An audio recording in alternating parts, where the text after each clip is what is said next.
Summer camp was approaching and Nicky Verstappen was still not sure if he really wanted to go or not.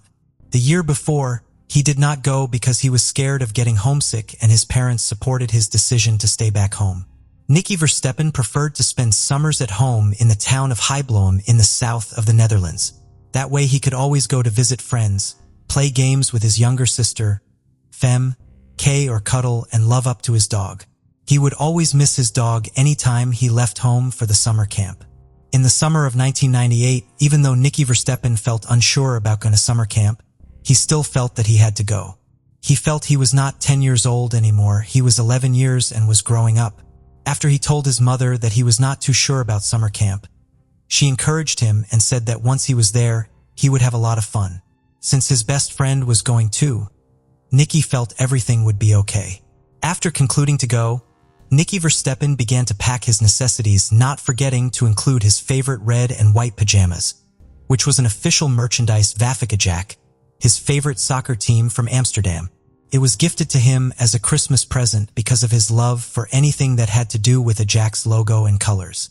In fact, most of Nicky Verstappen's room was designed with everything Ajax from color red to white. The day of summer camp came and Nicky picked up his bag, looked at his room for the last time and left. Sadly, he would never get to see the poster of Jerry Litmanen hanging against the wall of his room ever again. Nicky Verstappen was born on the 13th of March, 1987 to Peter and Bert Verstappen in Haight in the district of Limburg, the Netherlands. He had a loving family and was the eldest of 2 children. Nicky and his younger sister, Femke, loved to play together. Nicky, who lived in a small community of 800 people, would frequently cycle all over his hometown of Haight. This made many people know him. He was described as friendly and a laid-back young kid. He was also known to be a happy and well-adjusted young man. His mother described him as spontaneous and sporty. At the time, when people think of Nicky Verstappen, it was hard not to recollect the Amsterdam soccer team. Ajax, Nicky was practically a die-hard fan who would never miss a match. Nicky was said to have played soccer himself, and he also was known to be a good player. The annual summer camp for the 8 to 12 years olds came, and on Saturday, the 8th of August, 1998, Nicky Verstappen and 36 other school children from his school took the bus on a 45-minute journey from Haight to the town of Brunsum in order to take part in the children's summer camp being held on the De Heikop camping grounds on the Brunsummerheide. It was known that every kid from Haight had the opportunity to attend this summer camp every year. Nicky Verstappen, who had encouraged himself to go because of his best friend, got a bit disappointed when his best friend pulled out and decided to stay back home at the last minute. Nicky, however, decided to still go for the summer camp. He stayed on the bus as he waved his friend goodbye. On arrival at the De Heikop camping grounds, the children were divided into their various tent groups. All 37 kids were split into 10 tents, while the 4 remaining tents were shared among the 12 camp leaders. According to camp tradition, each group had to name their tents. The name was also the name of their team. Nicky Verstappen's tent, which he shared with 4 other boys his age who were his friends, was named Night Riders. Just like his mother promised, the first day of summer camp was a lot of fun with games and team-building activities. Later that night, they all gathered around a campfire while one of the leaders narrated scary ghost stories. Around 10 p.m., the kids were sent to bed while the camp leaders stayed up until midnight eating and drinking. Summer camp started off on a great path. Everyone retired to their tents for the night, feeling happy with the anticipation of a more exciting day, as there were a lot of fun-filling activities planned for the following day. Around 5 a.m. on the 10th of August, 1998, one of Nicky Verstappen's tentmate woke up to go use the toilet. At that time, the remaining tentmates, including Nicky, were still sleeping. Around 6 a.m., another kid from the Night Riders tent woke up and realized Nicky Verstappen was gone. Their initial thoughts was that he had gone to the toilet. However, 2 hours later, at 8 a.m., when the trumpet for breakfast time was played and Nicky had not still returned, his tent mates became worried. They then told their camp leaders that Nicky had gone out of their tent since 6 a.m. and had not returned. Everyone at the campsite, including the campers and camp leaders, started looking for Nicky Verstappen all over the campsite. They searched for him and called out his name numerous times, but he could not be found. Since Nicky Verstappen had been unsure of coming to summer camp, the leaders thought that he had run away. His parents in Haight were then called and told that he had disappeared from the campsite and his whereabouts could not be located. This came as a shock to Nicky's parents. His mother, Bertie, versed up and sensed something was wrong. To her, she knows her son would never opt and leave the camp without informing anyone, since he was quite nervous about going away from home in the first place. It did not make any sense that he would go off on his own. Bertie and Peter then quickly left Haight and traveled down to the campsite to look for their son. When they got to the campsite, Bertie noticed that Nicky's shoes were still in the tent. She felt if he had planned to run away, definitely he would have worn his shoes. Nicky's parents then joined the camp leaders to search all over the campsite, desperately calling Nicky's name, but unfortunately there was no answer. By midday, they came to a conclusion to call in the police. Later that afternoon, the search party had grown significantly. There was a massive turnout of volunteers, which were mostly friends and family from Heblum, as well as from the local town of Brunson. They took turns to wait at Nicky's tent and to go out and look for Nicky in the surrounding bushes and fields. The search party frantically looked for Nicky. The police, to a great extent, interrogated all the camp leaders and went to all the homes surrounding the campsite to ask if residents had maybe come across an 11-year-old boy, but it didn't yield anything. Even though Nicky's family insisted that something was seriously wrong, the search party had no real sense of panic. The only general feeling they had was that Nicky Verstappen had left the campsite by himself and had got lost in the woods. They believed he was okay and were expecting him to be found alive and well. The day of the search appeared to have been one of the hottest days of the whole summer of 1998.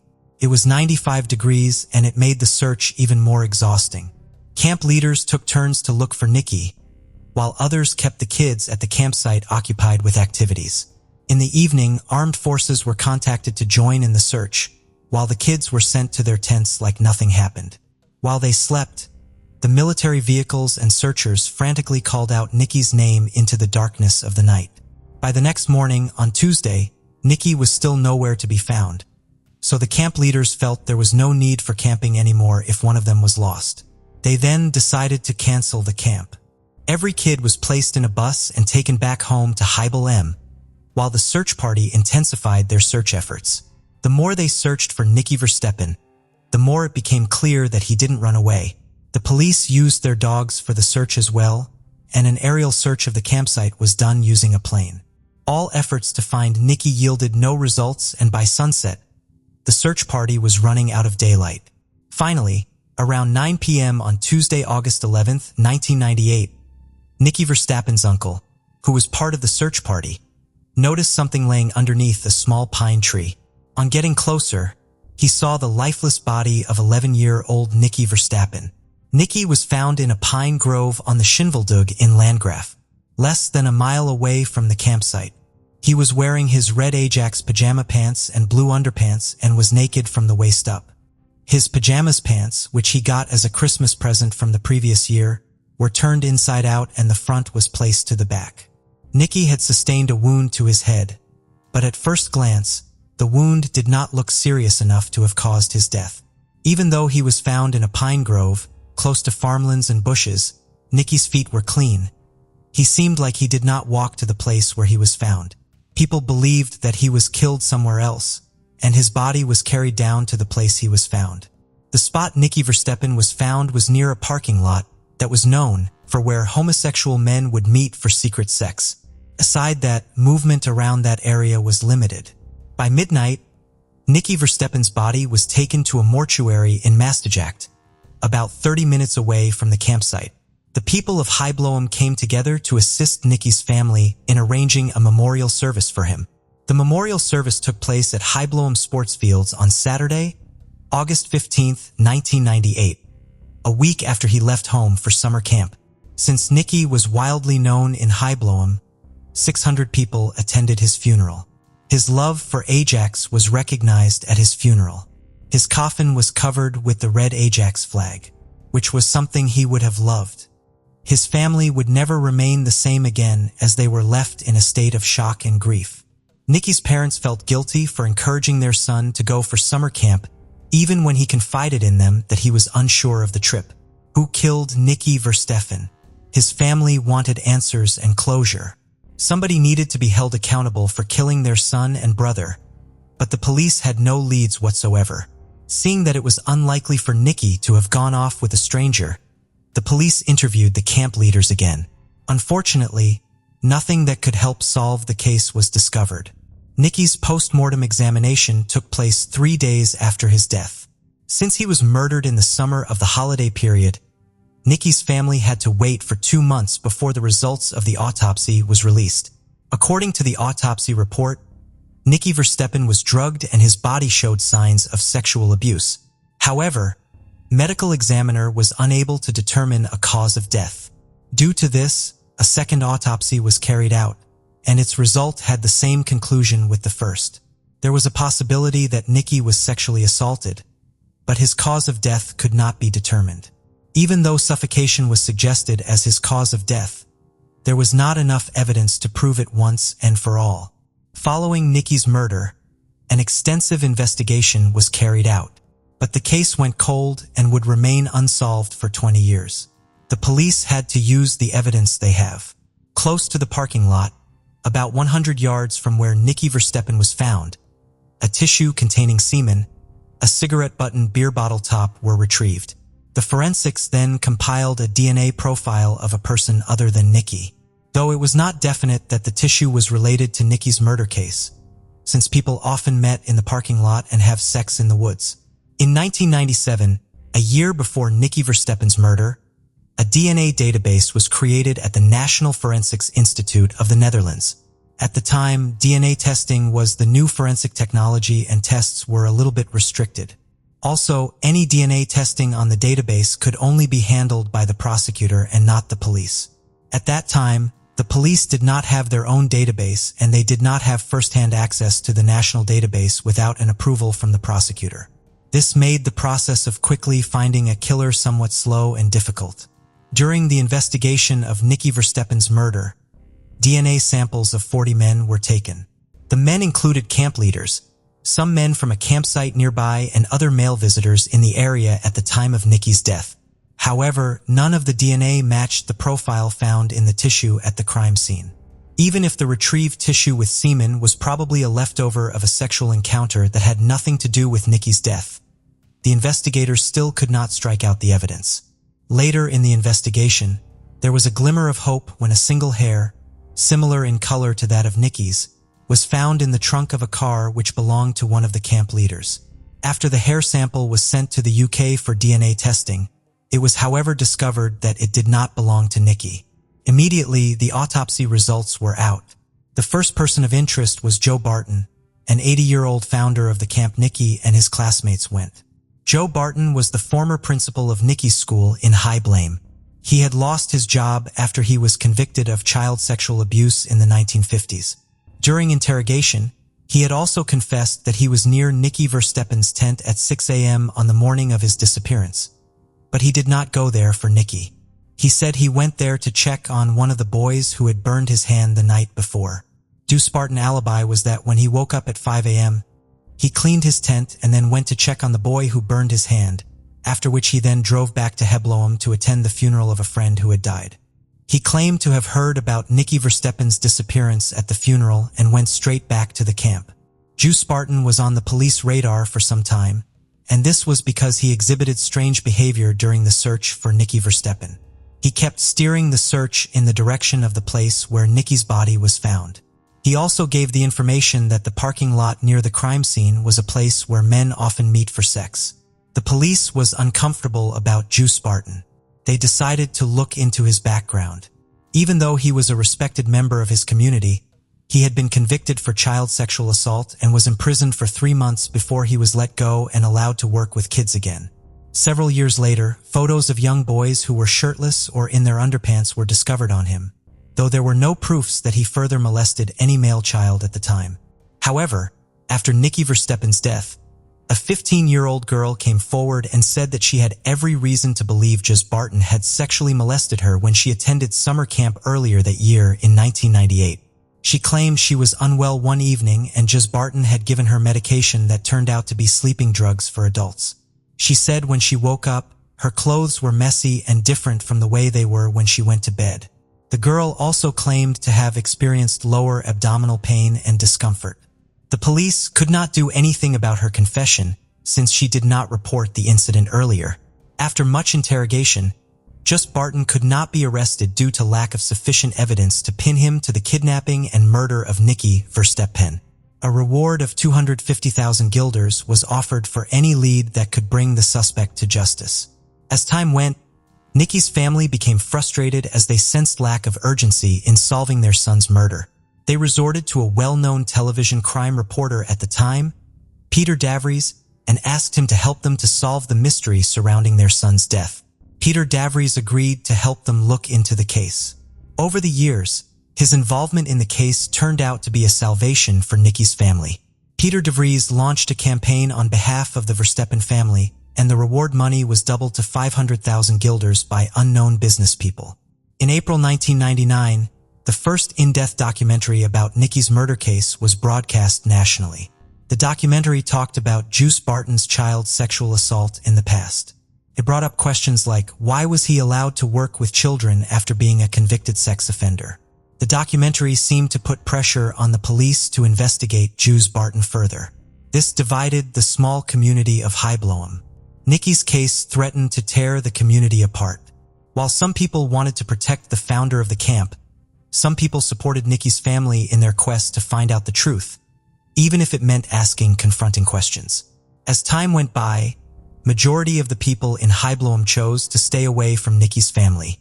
They believed the Verstappens were out on a witch hunt. Nicky's family only held on to a handful of faithful friends who supported them through the case. In July of 1999, Nicky Verstappen was ruled unsolved. The next month, in August, Bertie and Peter Verstappen had an opportunity to meet with Queen Beatrix, the former Queen of the Netherlands. They handed her a letter, which was an official complaint about the slow investigation in the death of their son. Due to this, efforts were subsequently intensified by the prosecutor in my asterisk to solving the case. In 2001, Nicky's grandparents and the town of Brunsum silently built a monument for Nicky at the spot where his body was found. This didn't make Nicky's parents feel any better. His mother, Bertie, would always light a candle in their family home every morning as soon as she woke up. She did this for 20 years. In an interview with Peter Davries, she said, "I wake up at night and hear his voice. He calls me. I get up and go to look for Nicky, but he is no longer there." Their happy and complete family of 4 had become an unhappy, incomplete, and broken family of 3. Since answers were not forthcoming at the time, Bertie, who did not let that stop her, had promised on national TV to bring the killer of her child to justice as long as she was still alive. In February of 2001, Bertie and Peter Verstappen wrote a public letter to the Minister of Justice asking for help on their son's case. They claim to be at the mercy of the police and the legal systems, but they have no answers. The legal system then decided to act as there appeared to have been a total breakdown in trust by the people of Haight. The general public were getting disappointed at the police and the legal systems for not giving answers as to who killed Nicky Verstappen. In that same year, the case was renewed and a second opinion task force was given the case to investigate from scratch. On the 29th of June 2001, the investigative team was able to determine the time of Nicky's death. His time of death was estimated to have been between 2 p.m. on the 10th of August or 9 a.m. on the 11th of August. It means Nicky Verstappen was alive for at least 8 hours before he was murdered. New DNA technology also discovered that there were little drops of blood on Nicky's pajamas. One of the drops was tested for foreign DNA, but it turned out to be that of Nicky. Further investigation revealed many mistakes made by the first set of investigators that made the case become cold for some time. One of the mistakes was that these investigators focused on the scene where Nicky was found. They used that spot as the crime scene, forgetting that Nicky's feet were clean when he was found, which suggested that he did not walk to that place himself. He was carried away from the main crime scene and dumped at the spot he was found. The first investigation did not look for possible evidence beyond the pine tree where Nicky was found. Even the campsite where Nicky was last seen was not properly considered for possible clues that could pinpoint the killer. As time unfolds, Deuce Barton was not the only suspect in the case. In 1998, at the time that Nicky and his friends were camping, there appeared to have been another group from the Rolled Duck Seminary who pitched their tents nearby. A man named Rolled Duck's chef had piqued the interest of the police, and this was because he had once had an inappropriate contact with a child before. They believed he was someone who would do it again. On the morning of Nicky Verstappen's disappearance, Rolled the Chef was not at the campsite. When questioned, he appeared to have no alibi for his whereabouts at the time. However, he died in 1999 before the police could find enough evidence to arrest him. Also, a man simply known as Vim was another person of interest at the time. Vim was a sex offender from a town nearby. Different witnesses spotted him near the Haight campsite in a dark-colored vehicle around August 10, 1998. He was questioned by the police in 2001, 2003, 2006, and 2007. Anytime a witness came forward pointing a finger at him. Unfortunately, there was no sufficient evidence to pin him to the crime, and in 2007, he died at the age of 64. Until his death, Vim had said he never killed Nicky Verstappen. Martin A., the German serial killer, was someone the police could not afford to overlook in this case. He had killed 3 boys and had sexually molested at least 40 children between 1992 and 2001. Martin A. was known as the Masked Man or the Black Man, and this is because he used to wear black clothing and a creepy black mask. His victims were usually hunted by him at campsites or in children's homes. Since the Haight campsite was located close to the Dutch-German border and one of Ney's proven crimes was committed in the Netherlands, he was considered as serious suspect. However, when he was eventually arrested for all his crimes in 2001, Martinet denied any involvement in Nicky Verstappen's murder. As the investigation progresses, the police had quite a number of suspects on their list. The likes of Michelle Fournier and Mark Hoffman, who were sex offenders at the time, were considered suspects to Nicky Verstappen's homicide case, but thorough investigation vindicated them, and they were never charged with his murder. In 2004, Peter de Vries became aware of new testing techniques in the science of DNA. He then informed the public and told the police to re-examine the blood found on Nicky Verstappen's clothing. In 2005, an anonymous person placed letters on Nicky's memorial in Bronson, claiming to have been responsible for killing him. Investigators traced the letters to a 36-year-old man, but it turned out to be a false confession. The man was a psychiatric patient who had severe mental health issues. His therapist explained that he had written the letters as a way of getting attention. The man was placed in custody for 2 weeks for vandalizing Nicky Verstappen's grave.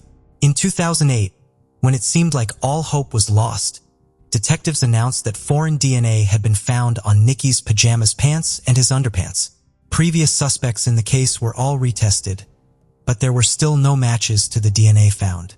Nevertheless, Nicky's family was positive. It might seem like another dead end, but the discovery of the foreign DNA profile meant there was proof of a male individual being in physical contact with Nicky Verstappen before his death. Nicky's family prayed and hoped that the perpetrator would be found before he could hurt any other person. In the year 2010, Nicky Verstappen's sister, Femke, who was in her 20s by then, made a public appeal to every man in the community to participate in a DNA testing so that the family could have some sense of closure. After the appeal, the police gathered a list of over 100 men. These men were initially part of the search party and camp management. 80 out of 114 men agreed to provide saliva swabs. Even though it was quite a high number of turnouts for the DNA analysis, Peter de Vries took to the media again to encourage people to be partakers of the DNA tests. It seemed a lot of these men were scared of leaving their DNA samples because they do not want to be caught for a past crime. However, after Peter de Vries explained that their DNAs would only be used for the Nicky Verstappen's case, additional 40 men came forward. After carrying out a comprehensive test on the retrieved DNA samples, there was still no match to the DNA found on Nicky's clothing. In a desperate attempt to find the truth, the remains of Just Barton, who had died in 2003, were exhumed for testing. There was hope at that point since Just Barton had been the strongest suspect throughout the years. However, many people became surprised when the DNA of Just Barton did not match the DNA found on Nicky Verstappen's clothes. In the early days of 2012, Nicky Verstappen's homicide case was transferred to a cold case team.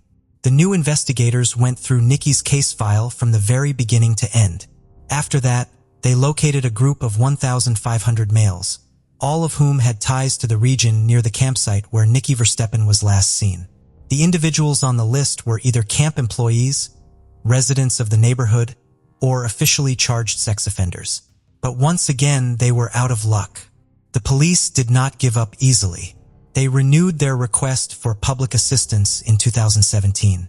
They requested over 20,000 DNA samples in order to perform kinship analysis. By this, investigators would have more information about the killer's relatives, which would greatly reduce the scope of their search.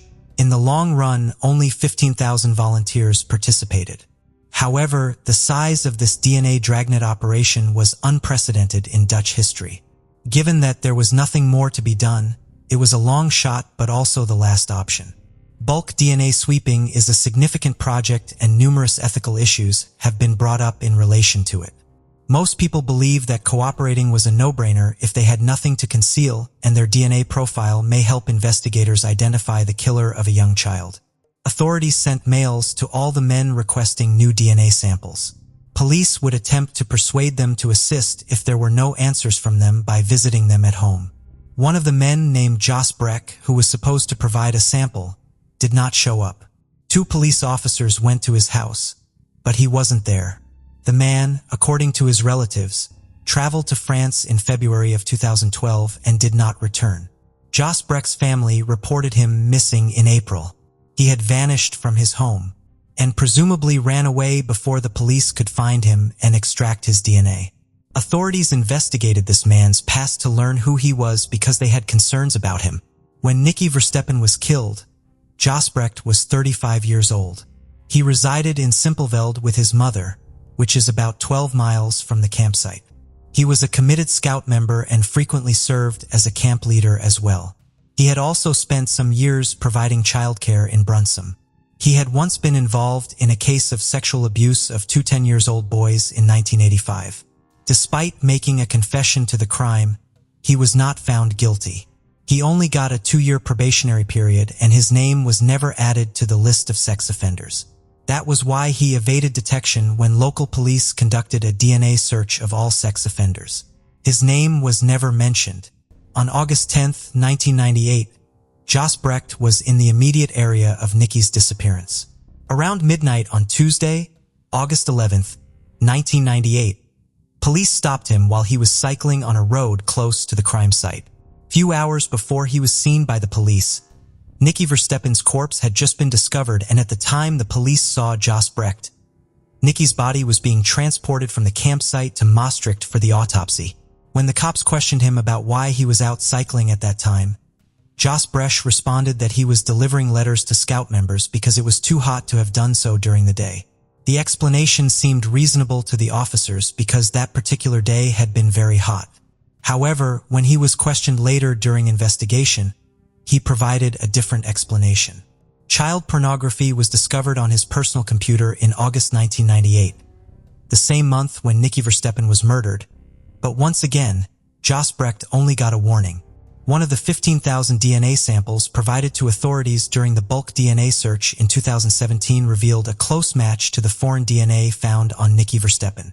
The DNA sample belonged to a relative of the individual whose DNA was found on Nicky's clothes. That person happened to be related to the missing Jos Breck. In order to create a DNA profile, police asked Jos Breck's family if he had left behind a hairbrush or toothbrush as they were getting closer to solving the case. His family assisted the authorities and provided them with some of his personal belongings. Finally, after 20 painful long years, all the effort paid off. At the start of June 2018, the forensics discovered a 100 perfect match between Jos Breck's and the DNA found on Nicky's pajamas and underpants. Detectives were, however, requested to keep the new information to themselves in order to avoid alerting the offender. The investigators now began a massive global search for Jos Breck. Jos Breck's last known location was in the Vosges mountain region of northern France, where he served as a survival expert who guided nature expeditions into the mountains. Keep in mind that he was an experienced scout member who knew what he was doing. When Jos Brecht departed the Vosges, no one knew where he had gone because he had not used his credit cards or his phone. Police discovered that he had improved his survival skills and had made preparations to vanish and live off the grid. His computer search history demonstrated that he was well prepared because he had done extensive study on small towns throughout Europe, places where Dutch news would not be reported. According to law enforcement, the only way to get him out of his hiding spot was to ask the public for assistance. On August 22, 2018, they revealed at a press conference that DNA samples from Jos Brecht's personal items matched the DNA discovered on Nicky Verstappen's clothing. They also disclosed his name and current age. Due to privacy laws in the Netherlands and the rule that everyone is considered innocent until proven guilty, it is customary to only use the first letter of a surname. However, this instance was unique because it required assistance from law officials to find Jos Brecht. The public appeal worked because the week following the press conference, a Dutch resident of northern Spain who had seen Jos Brecht's picture in the newspaper recognized him and called the police to report his whereabouts. Jos Brecht was living in a tent next to a commune house in the village of Castellterçol, north of Barcelona. 20 years after Nicky Verstappen's death, on August 26, 2018, Jos Brecht was taken into custody. The passport he had with him at the time of his arrest served as proof of his name. He was returned to the Netherlands on September 6, 2018 and appeared in court for the first time in December 2018. Peter de Vries rejoiced with Nicky Verstappen's family following the arrest of Jos Brecht. There was a strong feeling of relief and accomplishment. Jos Brecht had been questioned in 2001 regarding his presence close to the crime scene on the night Nicky's body was discovered, and he had confessed to child molestation in the past. In his words, he said, "Yes, I can imagine why you'd want to speak to me because I have had some brushes with the law in the past in connection with child abuse." This statement was not followed up on or a DNA sample taken. Jos Brecht was not on the sex offenders list, but he had effectively placed himself on it. This case would have been long solved if only the police had thoroughly looked into Jos Brecht back then. In December 2018, the trial commenced in Maastricht. Jos Brecht was charged with manslaughter rather than murder. Manslaughter is a less serious charge. There isn't enough evidence to prove that the murder was premeditated, as there would be in a murder case. Jos Brecht pled not guilty in court and defended himself, saying his DNA was found on Nicky's clothing because when he was walking close to the edge of a forest back at the camp area, he saw something in the distance and went to look out of curiosity, only for him to find Nicky's body. He said that he had checked for signs of life, brushed leaves off the body, and then left without any other action because of his previous convictions. The prosecutor argued that a total of 27 traces of Jos Brecht's DNA had been found on Nicky's body, including on his underwear. Jos Brecht still maintained his innocence, saying he had no idea how his DNA ended up on Nicky's underwear. After trial, Jos Brecht was found guilty, and on the 28th of January 2022, an appeal court convicted him on a charge of manslaughter and sentenced him to 16 years imprisonment. Will Nicky Verstappen's family ever find satisfaction? Even though they may have some answers, their son will always be 11 years old, even as his peers age and progress through life. Every day, they are plagued by countless unanswered questions, such as, would Nicky have grown up to realize his goal of playing professional soccer? They are wounded and they no longer believe in people. Femke Verstappen continues her mother's custom of lighting a candle for Nicky each day and keeping fresh flowers around the house, even though she is an adult with a kid of her own. Case of Lisa Holm. Lisa Holm was born on February 7, 1998, in the small Swedish town of Haight, where she grew up in a peaceful environment with her parents and older sister. Lisa was a kind, positive, and determined individual with a strong personality. She had already made up her mind to study architecture in Australia before completing her education. Lisa's love for travel was sparked by numerous trips with her parents to various countries, which also instilled in her a sense of independence from her teenage years. To earn her own money, she took on part-time jobs. In the summer of 2015, at the age of 17, Lisa landed her first job at a cafe located about 40 minutes from her home. Initially, her parents drove her to work, but soon her father gifted her a scooter. The scooter was a welcome gift, allowing her to commute to work independently. However, for the first few weeks, her father accompanied to ensure her safety, as she had limited experience driving on the roads. Lisa only works on weekends, and her father always takes her to and from the cafe home. However, on June 7th, her father decided to let her drive herself. On that particular day, her parents visited her at work during lunch when the cafe was very busy. They had a quick snack together before returning home. Later that day, at 6:23, Lisa sent her father a text saying she was leaving work. 3 minutes later, he received a call from her, but there was no answer when he picked up. He heard a soft voice over the phone and the sound of a car door closing, leading him to believe that Lisa had accidentally dialed his number while talking to a coworker. Despite calling out her name several times, he got no response and eventually ended the call, expecting her to arrive home soon. However, as the minutes ticked by, Lisa failed to show up, causing her parents to grow increasingly worried. It was her first time driving the scooter alone, and her father was deeply concerned for her safety. He attempted to call her multiple times, but her phone was turned off. After a few more minutes of waiting, Lisa's father decided to drive along the route she would have taken, hoping to meet her along the way. He drove slowly, scanning the road for any sign of her, fearing she might have been in an accident. Despite his efforts, there was no sign of Lisa. The man arrived at the cafe where his daughter Lisa worked, but she wasn't there. However, her scooter was parked outside, which initially calmed his nerves. But upon closer inspection, he noticed her scooter keys were still in the ignition and her helmet was hanging from the handle. This discovery raised his concerns, as Lisa would never leave her scooter unattended. Around the same time, Lisa's mother contacted the cafe owner, hoping to get some information about her daughter's whereabouts. The cafe owner claimed to be unaware of Lisa's location and explained that she had spoken to her employees earlier, who said they were closing the cafe. The cafe owner then drove to the cafe and met up with Lisa's father. Together, they began searching the cafe and its surroundings. The cafe owner also enlisted the help of 4 friends who lived nearby. As the search continued, Lisa's mother and older sister checked the bus schedule, thinking it was possible that Lisa might have taken the bus instead of her scooter. They drove to the bus stop in their town, but unfortunately, Lisa was not on the bus. Despite their efforts, Lisa's family was still unable to find her, and their concerns continued to grow. Lisa's relatives quickly contacted the police after realizing she was missing. It was nearly 1 p.m. Police quickly conducted an extensive search. A crucial discovery was Lisa's scooter, which was left in the parking lot with the keys still in it, leading the police to suspect she might have been abducted. Abductions are extremely rare in Sweden, particularly in Lisa's rural hometown, so the police responded swiftly by deploying multiple search teams with dogs and having officers canvass every nearby house. As news of Lisa's disappearance spread, her classmates and friends took to social media to raise awareness and potentially gather witness accounts.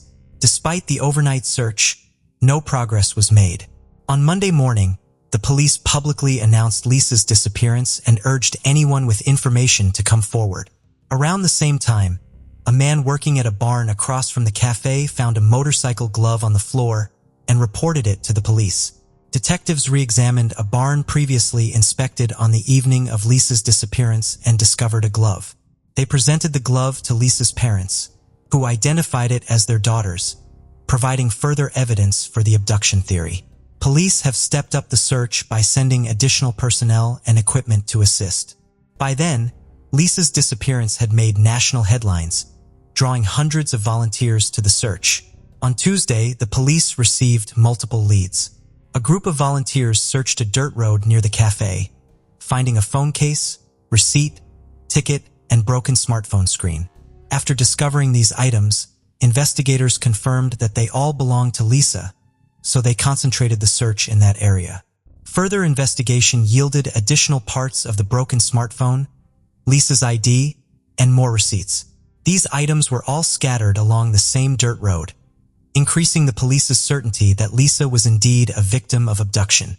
The search for Lisa quickly gained a large amount of attention and support, with the number of people involved growing significantly each day. This case became the main news story in Sweden. Hundreds of volunteers from across the country flocked to participate in the search. A group of local volunteers specializing in finding missing people also participated in the search for Lisa. This made Lisa's search operation the largest in Sweden's modern history, with over 1,000 people involved. The police received numerous calls with potential leads. A woman reported a suspicious incident while she was jogging. The day before Lisa went missing, a man standing next to his car stopped her on the road and asked for directions to an unfamiliar city in English.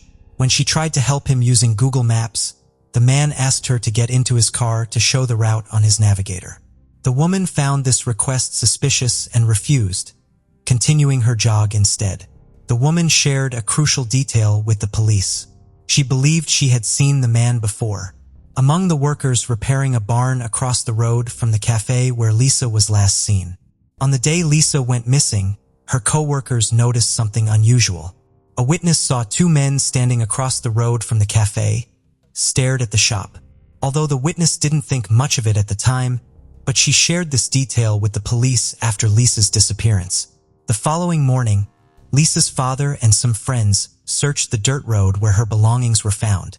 As they went further, they found Lisa's driver's license and house keys. It seemed that Lisa's abductor was throwing her belongings out of a vehicle. Despite all efforts, police and volunteers found no other clues in the area. That evening, a friend of Lisa's father was driving home from the search when he noticed that the police tape had been removed from the barn Lisa's glove was found. He decided to re-examine the barn for clues. The friend retrieved a flashlight from his car as it was getting dark and searched the barn for several minutes. He soon spotted something shiny on the floor, which turned out to be a woman's earring, along with an identical earring nearby. The man reported his discovery to the police, who then showed the earrings to Lisa's parents. After confirming that the earrings belonged to their daughter, the police conducted a more thorough search of the storehouse. Initially, the detective explained that the primary focus on the first day of the search was finding Lisa herself. As a result, the barn was not thoroughly inspected, and small items like earrings may have been overlooked. This time, however, numerous forensic experts and search dogs were brought in to aid in the investigation. During the more extensive search, the police found a piece of evidence behind one of the walls that initially seemed unrelated to the case: human feces. Forensic experts, however, proposed an intriguing theory. According to them, in the aftermath of committing severe crimes, the perpetrator's body often releases a significant amount of adrenaline, sometimes leading to a sudden and uncontrollable urge to defecate. It's not uncommon for perpetrators to lose control of their bodily functions due to adrenaline during a crime. Given that Lisa's glove and earrings were discovered in the storehouse, investigators suspected that if she was abducted, the perpetrator might have taken her to the storehouse. They considered the possibility that the perpetrator, under the influence of adrenaline, might have relieved themselves and left behind feces. These feces were subsequently sent for DNA analysis. On Friday, the search area was expanded and volunteers searched a farm approximately 2 miles from the cafe. The farm consisted of several large buildings with many employees, and the search team decided to inspect each one. Shortly after their arrival, 2 men appeared, communicating only in English as they didn't speak Swedish. One of them claimed that the police had already searched the farm, but the search team leader was skeptical. He believed he would have been informed if the police had indeed visited the farm, so he decided to proceed with the search. The 2 men observed the volunteers for a while before leaving.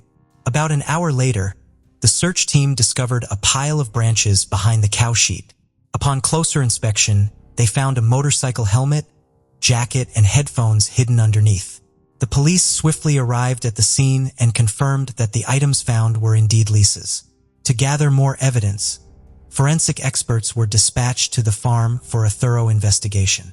Detectives also investigated the story about 2 suspicious men who attempted to deter volunteers from searching the farm. During their inquiry, the police revisited a report from a woman who encountered an English-speaking man while jogging. The police had a potential suspect in mind. In the early stages of the search, they had visited nearby houses, includes a house where 2 Lithuanian brothers live with their wives. What caught the police's attention was that these three individuals did not speak Swedish and communicated in English, making them the only people in the area who did not speak the local language. Additionally, the police had other indirect reasons to suspect them. The brothers worked at a barn near the cafe and the farm where Lisa's helmet was found, indicating they were familiar with these locations. Furthermore, the dirt road where Lisa's belongings were discovered led directly to their house. The police decided to question the three individuals since they were the prime suspects. Meanwhile, forensic experts and volunteers arrived at the farm to continue their inspection. Their attention was drawn to an old neglected trailer surrounded by tall grass, which seemed abandoned for years. However, the flattened grass near the door suggested recent activity. Trapped grass under the door also indicated it had been opened recently. Upon opening the door, the forensic experts were met with a strong smell of decay. Inside, they found a changing room with multiple clothing lockers. All are locked except one. This led them to suspect that Lisa's body might be inside one of the locked lockers. However, they eventually found Lisa's body in an unlocked closet, hidden behind a pile of old clothes and rags. Despite the small space, the perpetrator managed to fit Lisa inside.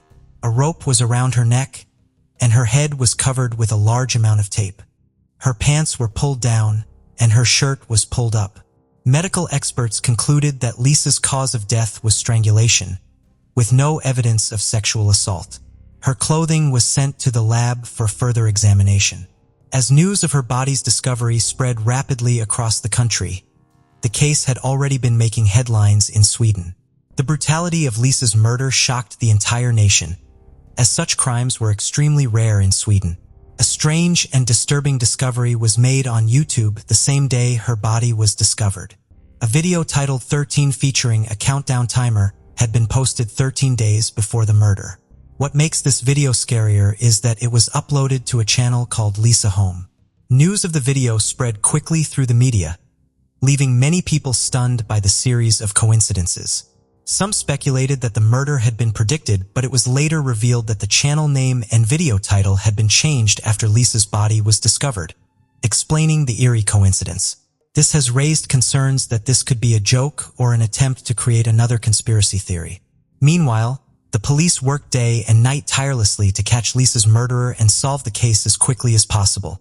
At the time of the discovery, investigators had already questioned two brothers and a woman, all of whom denied any involvement in the murder. The three individuals claimed to have been at home at the time of the abduction, providing alibis for one another. According to their accounts, the older brother, Narges, was asleep in his room while his wife was preparing dinner and the younger brother was using the computer. Narges also stated that around 8 p.m., he woke up and went to a gas station to buy pizza and cigarettes. The police were skeptical of their alibis, as it was possible that the three were covering for each other. DNA samples were collected, but initially, no evidence directly linked any of them to the murder. However, this was short-lived. Forensic experts were working diligently in the storehouse and on the farm, utilizing all available resources, and soon their efforts paid off. In the storehouse, a small office-like room was discovered with a large window overlooking the cafe. Upon investigation, experts found 15 semen stains on the walls and floor near the window, suggesting someone had been standing there, watching the cafe employees, including Lisa, and engaging in self-gratification. The semen samples were sent to the lab for analysis, and DNA profiles were quickly extracted. All 15 samples matched the DNA of 35-year-old Narges. Additionally, the feces found in the storehouse also belonged to him. In the adjacent room, previously used for storing cow's milk, forensic experts noticed a pipe about 2 feet above the floor with a thick layer of dust, except for a small strip. The size of this strip matched the rope used to strangle Lisa. Blood was also found on the pipe, and DNA analysis confirmed it belonged to Narges. On the floor beneath the pipe, a piece of the same rope was discovered.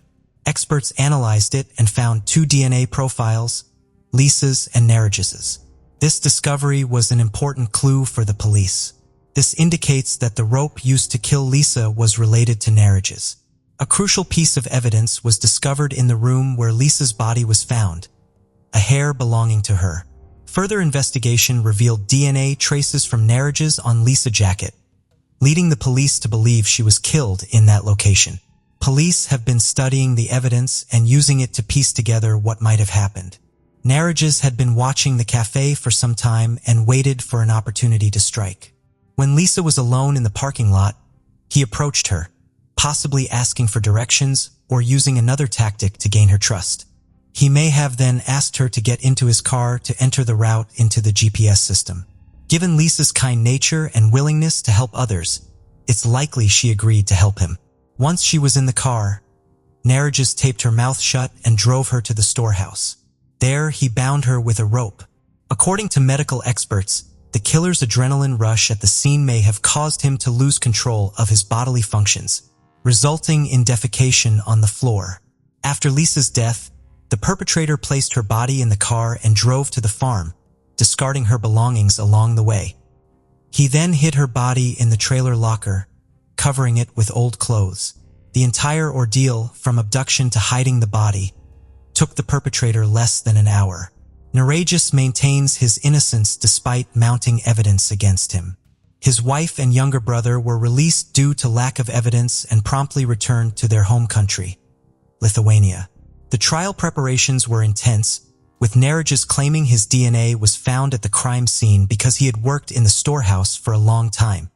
He also provided an alibi which was corroborated by his wife and brother, although their credibility was questionable. This defense may work in court, but the finding of Narrage's DNA on Lisa's clothing suggests direct contact on the day of the murder. Furthermore, a witness reported seeing Narrage's car near the cafe around the time of Lisa's abduction, contradicting his alibi. The car was seen driving back and forth between the cafe and the farm, while Narrage's claimed to have been sleeping at home, according to his brother and wife. Months after Lisa's body was discovered, experts continued to analyze the evidence using advanced equipment. They found Narrage's DNA on nearly all of Lisa's clothing, including her underwear. Given the high-profile nature of the case, investigators sought additional clues to solidify the evidence against Narrage's. As part of their investigation, they traveled to Lithuania to re-question Narrage's wife and brother. Narrage's wife maintained her initial alibi, claiming he was at home between 6 o'clock and 8 p.m. However, when detectives spoke with Narrage's younger brother, they finally obtained the information they needed. After being presented with the evidence against Narrage's and the details of the crime, the younger brother revealed that Narrage's was not at home that evening. According to the younger brother, Narrage's returned around 7:30 p.m., covered in dirt, and immediately washed his clothes. When the police began questioning the residents and approached their house, Narrage's instructed his brother to tell police he was home at the time of the crime. Narrage's later explained that he was afraid of being wrongly accused due to his immigrant status and lack of alibi during the abduction. The younger brother initially believed Narrage's innocent, but after learning about the evidence, he realized this wasn't true. A month after murder, a large crowd attended Lisa's funeral, far exceeding the church's capacity of 130 people. To accommodate the mourners, organizers set up benches and large screens outside, allowing everyone to watch the ceremony. For months later, the trial began. Narrage's lawyer argued that his client's DNA on Lisa's clothing could be explained by his work in the storehouse. However, they countered that this explanation didn't hold up, especially regarding Lisa's underwear. The only plausible way Narrage's DNA could have ended up on her underwear was through direct contact. The lawyer failed to provide any evidence supporting Narrage's innocence. At one point, lawyers suggested an alternative theory that Narrage's younger brother was the real killer.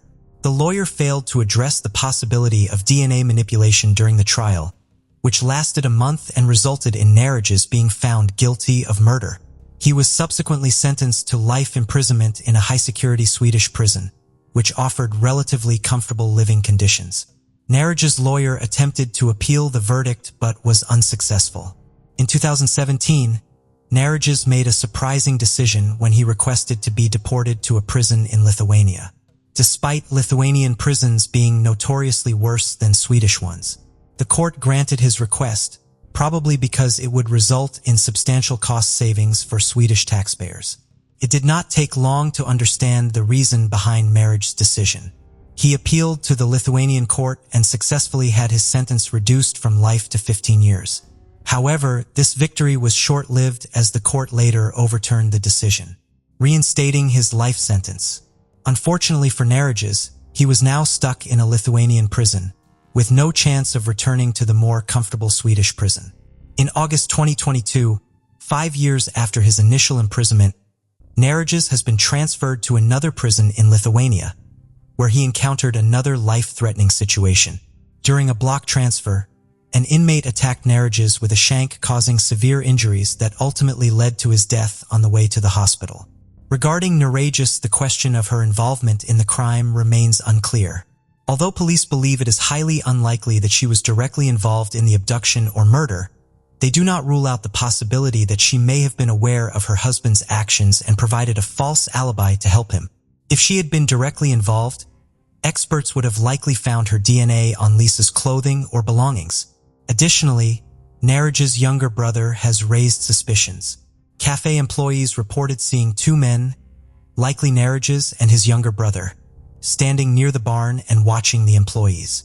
However, the younger brother's DNA was not found in the barn or on Lisa's clothing, making his involvement in the murder unlikely. It is possible that the brothers were indeed observing the employees and discussing inappropriate topics, but only Marriages ultimately committed the crime. 911 operators received a terrible phone call in January of 2001. The caller had called to inform them that a young mother named Pamela Shell had shot and killed herself. After the autopsy had been done, the forensic pathologist determined Pamela Shell's death to be a suicide. However, neither Pamela's family nor the police believed the results. The case went cold, but one tenacious detective made it a point of duty to keep up with the investigation after years of questioning Pamela's apparent death. With a little assistance from a true crime television program, the case was reopened. Today's case takes us to the small town of Cuero, Texas, which was shaken by the death of Pamela Shell. Pamela Jean Shell was born on the 25th of July, 1969 in Houston, Texas, but she was raised in the quaint community of Ashdown, Arkansas, which had a population of 4,500. At the time, Pamela comes from a family that worked hard. Her mother worked at a nursing facility while her father drove a truck for lodging. She also had a brother and a sister. Pamela Shell was described as being extremely kind and outgoing with everyone around her. When Pamela Shell was 16 years old, she met her first husband, Jesse Suggs, who was 20 years old at the time. They discussed their future plans of getting married one day. However, Pamela's father wanted her to complete high school before any other thing. So, following her high school graduation, she and Jesse got married immediately. Not long after, they became parents, giving birth to Kayla, their first child and daughter.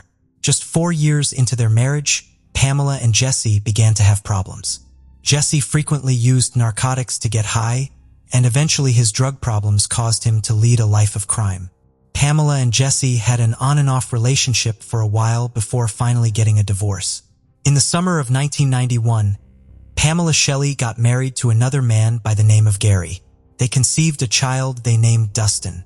The marriage lasted just a year, after which she briefly moved back in with Jesse, her ex-husband, before finally moving in with her parents.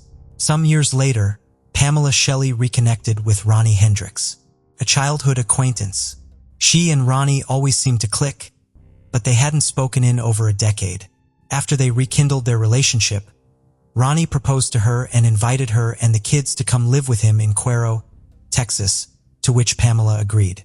In the summer of 2000, she and her son Dustin alongside Ronnie then traveled to Cuero by car for 8 hours.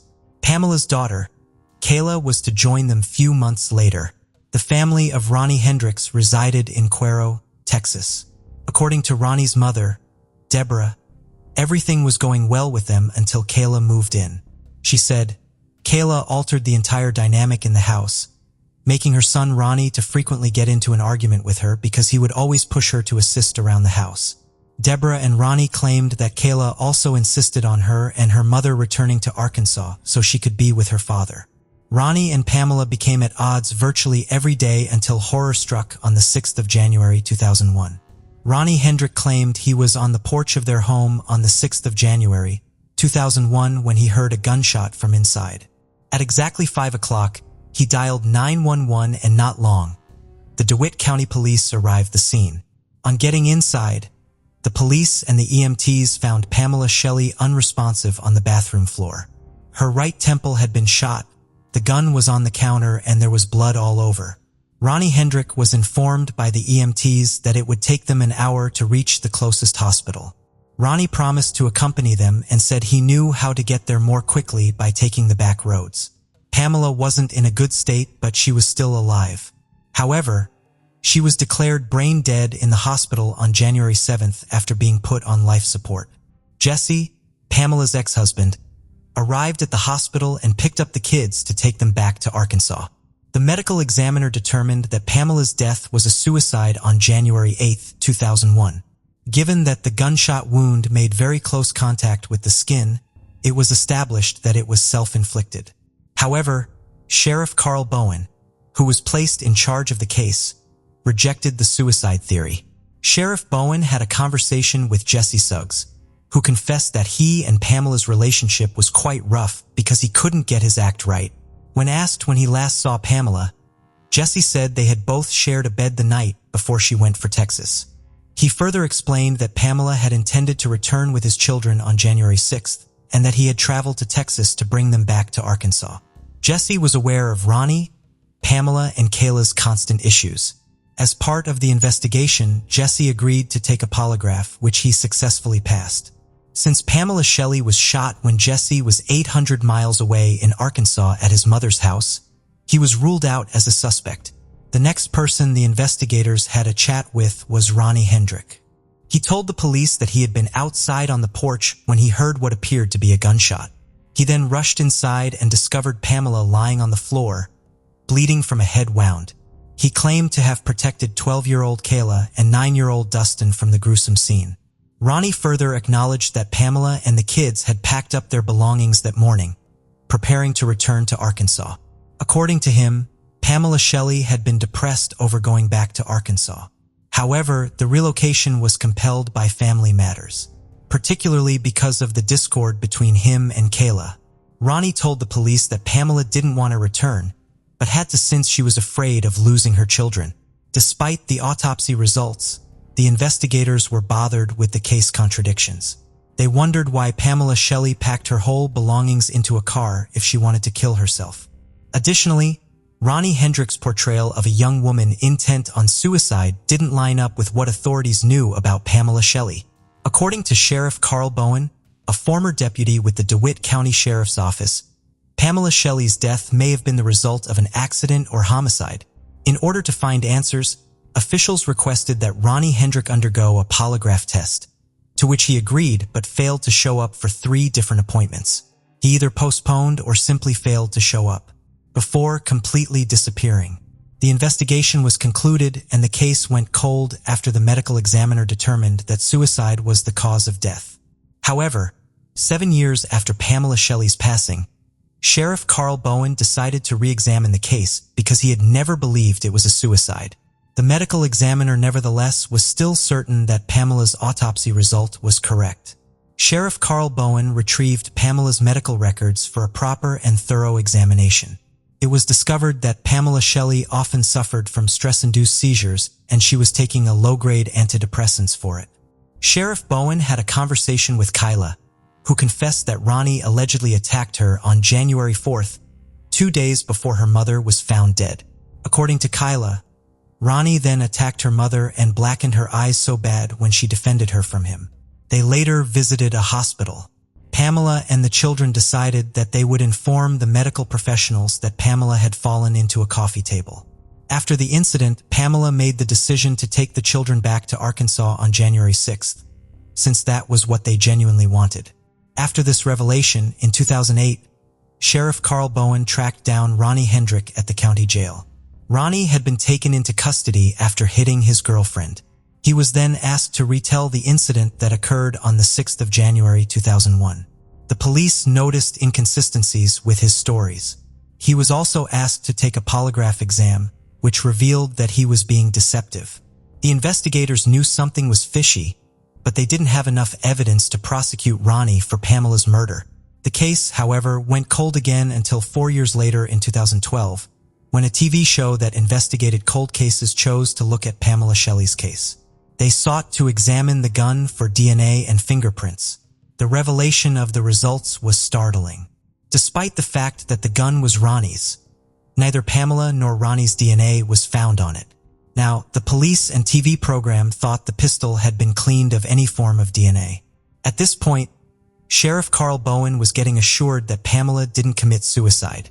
In August 2012, he went ahead to have a second conversation with Pamela's ex-husband, Jesse Suggs, and his mother Shirley. Shirley admitted to the sheriff that when Pamela was in Curo, Texas, she and Jesse had secretly been communicating with a burner phone.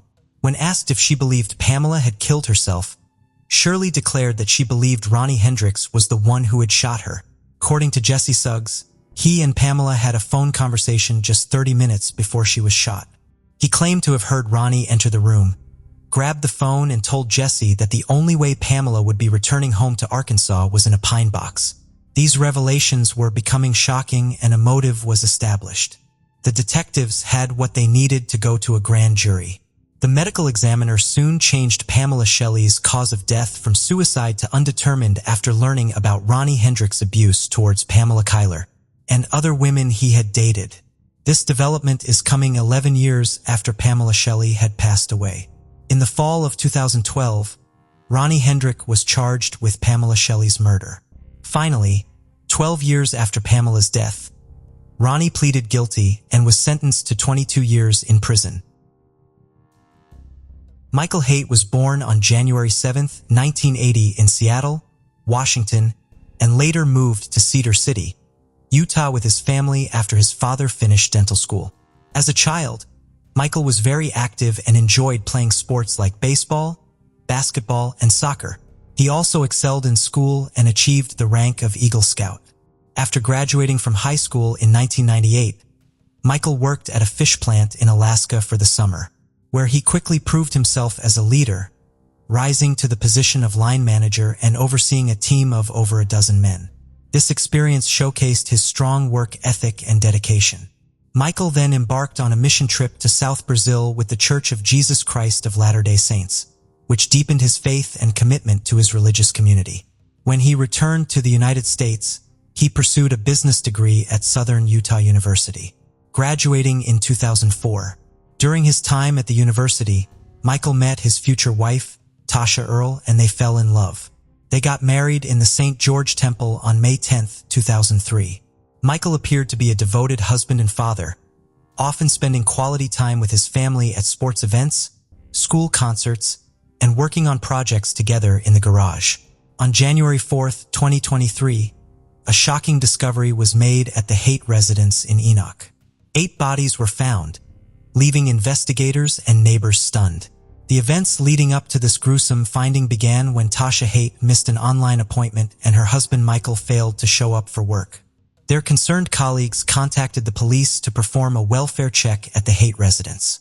When officers arrived, they knocked on the door but received no response. As they surveyed the property, it seemed empty. Considering the Haights had 5 children, the police reached out to the Iron County School District to check if any of the kids were in school that day. However, it was found that none of the children were present. Before entering the home, the police cleared the premises to ensure it was safe to do so.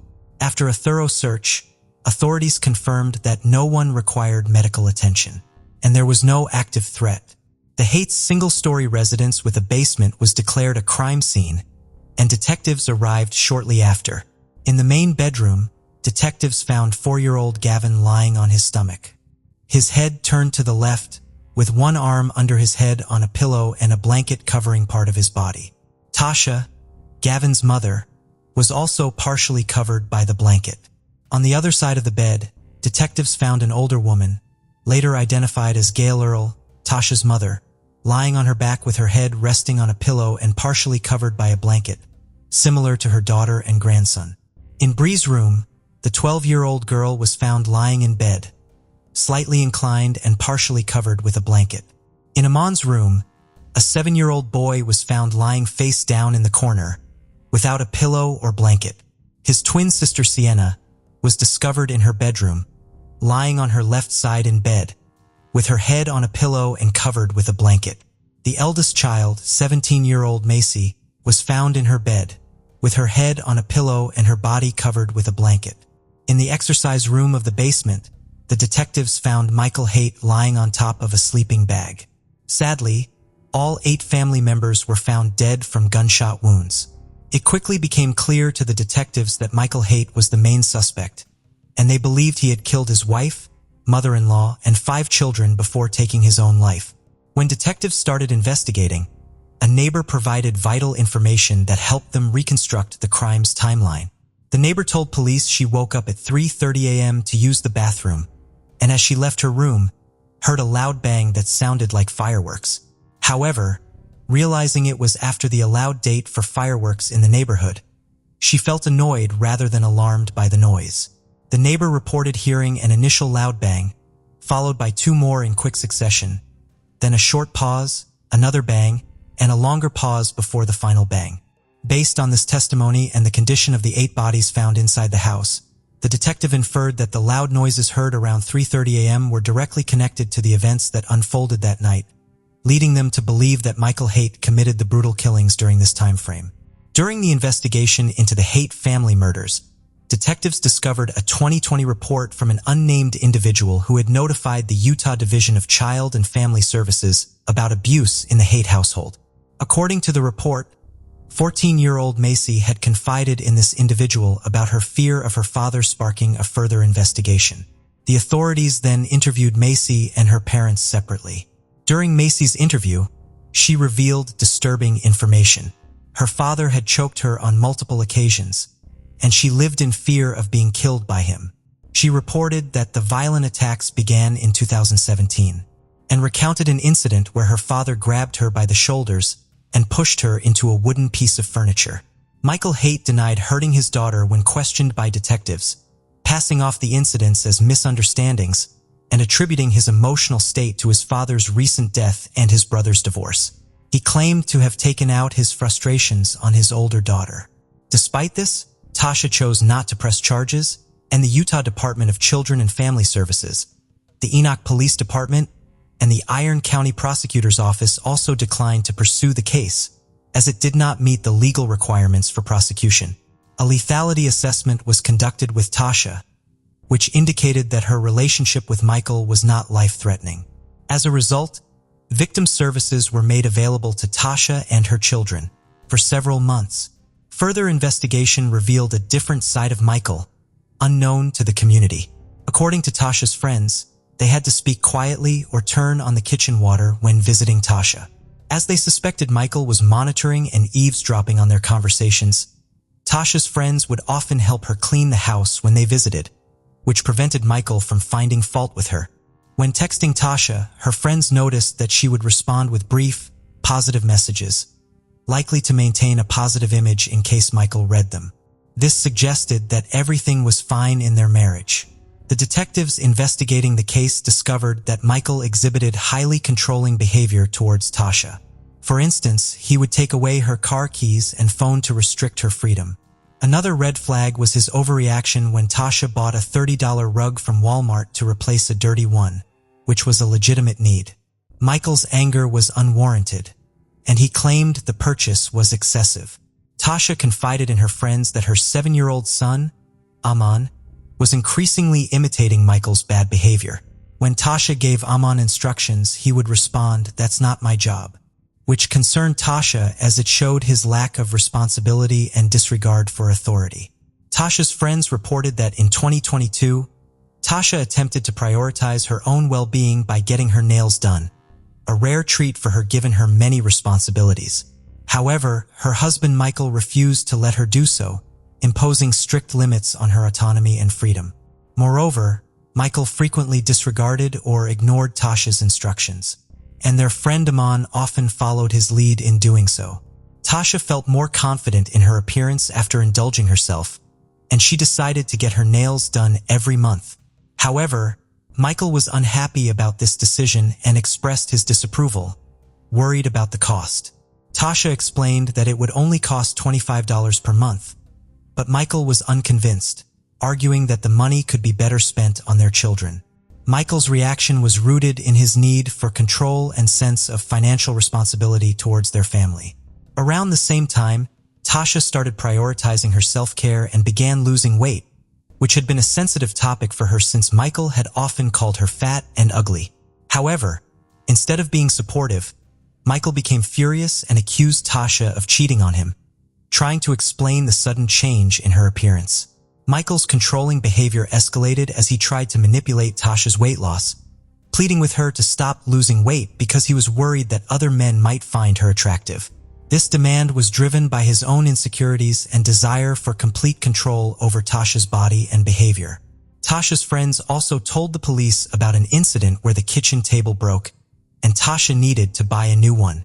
However, Michael refused to give her the money, further demonstrating his controlling behavior. Tasha was fed up with the old table and decided to take initiative by refinishing it to make it look better and more functional.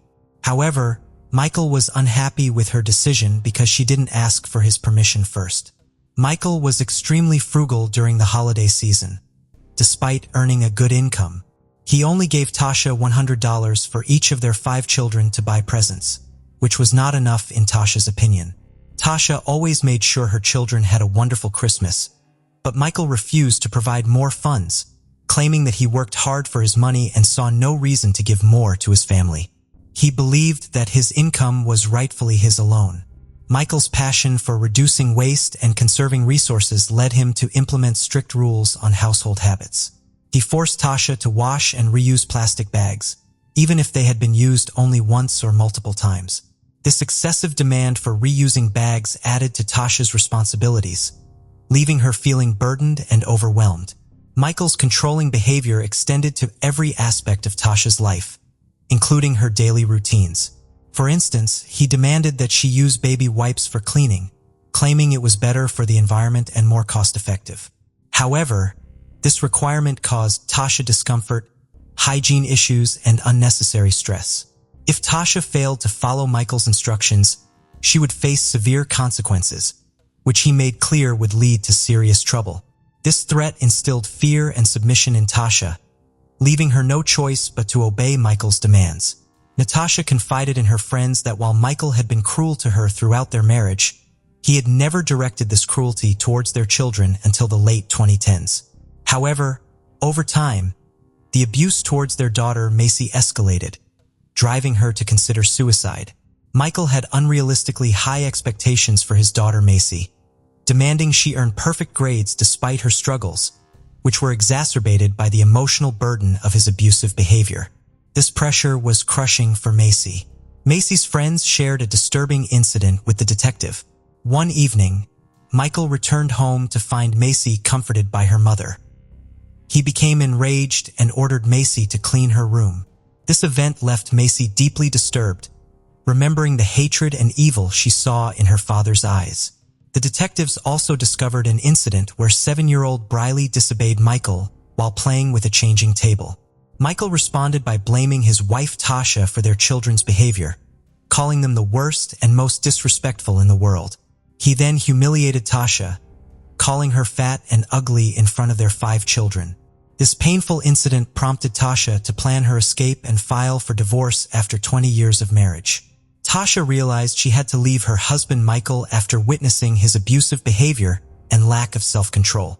She knew staying in the marriage would negatively impact her children, and their well-being was more important than her marital commitment. In December 2022, Tasha filed for divorce but asked for the papers to be delivered after Christmas to give her children one last normal holiday before the separation.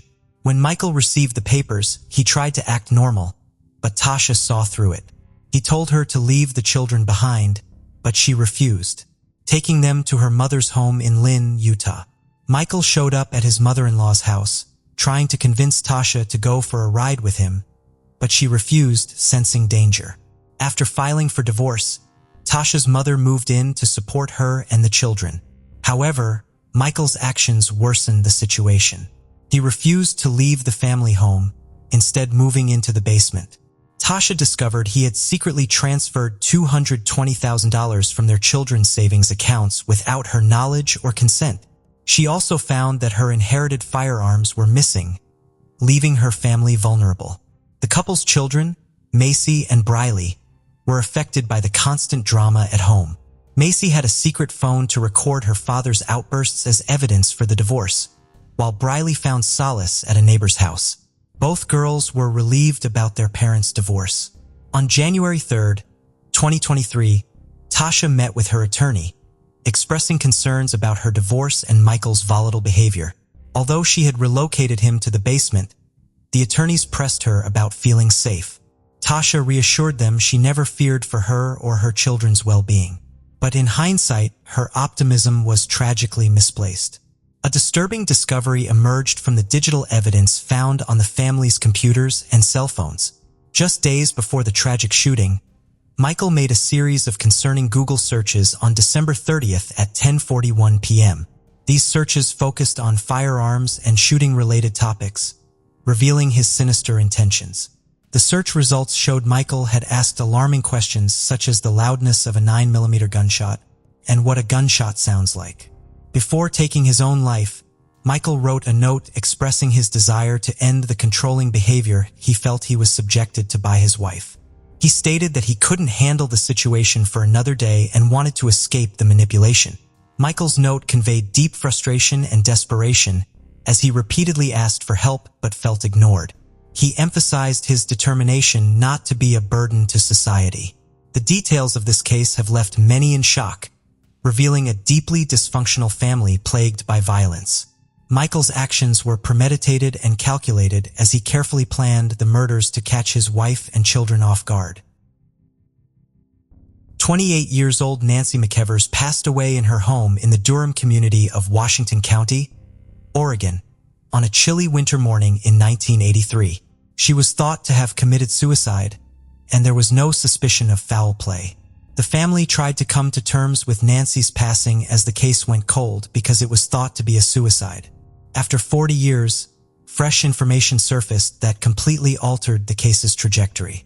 In 2023, the Nancy McVey case's mystery was finally solved. After 40 years, what new information enabled police to discover the truth? The Portland metro area is made up of Washington County, which is Oregon's second most populous county out of the state's 36 total counties. One of the main factors that draws people to the Washington County of Oregon and makes them want to settle there is the spectacular backdrop and the rich flora that surrounds it. The allure of this area is the friendly people, the old-fashioned homes, and the hills and mountains that surround the splendid landscape. It is the most populous Washington County in America, with about 600,000 residents. It provides a haven for people looking to escape the bustle of daily life with a culturally vibrant community and a wide range of recreational options like hiking, nature walking, and fishing. But regrettably, it also holds a sinister secret, and it is in this neighborhood that our case today began. In the year 1955, Nancy McVey was born in Oregon. Lenore Pepper, Nancy's mother, who is currently 97 years old, was accustomed to hearing the adjectives sweet and beautiful used to describe her daughter.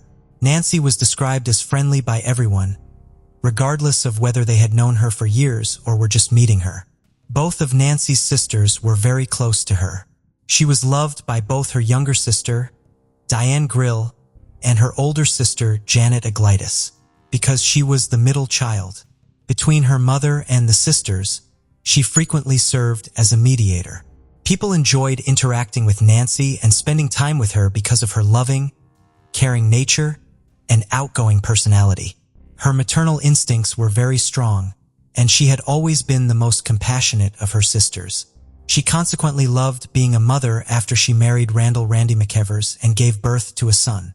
Everyone was aware of the fact that she loved being a mother. The aspirations of Nancy's sisters as children were realized because of her love for them and her own child. The three sisters had intended to raise their children jointly. Unexpectedly, the three sisters' first children were born 18 months apart. Their happy and close-knit upbringing was already planned, but in a tragic turn of events, it was to be abandoned in the end.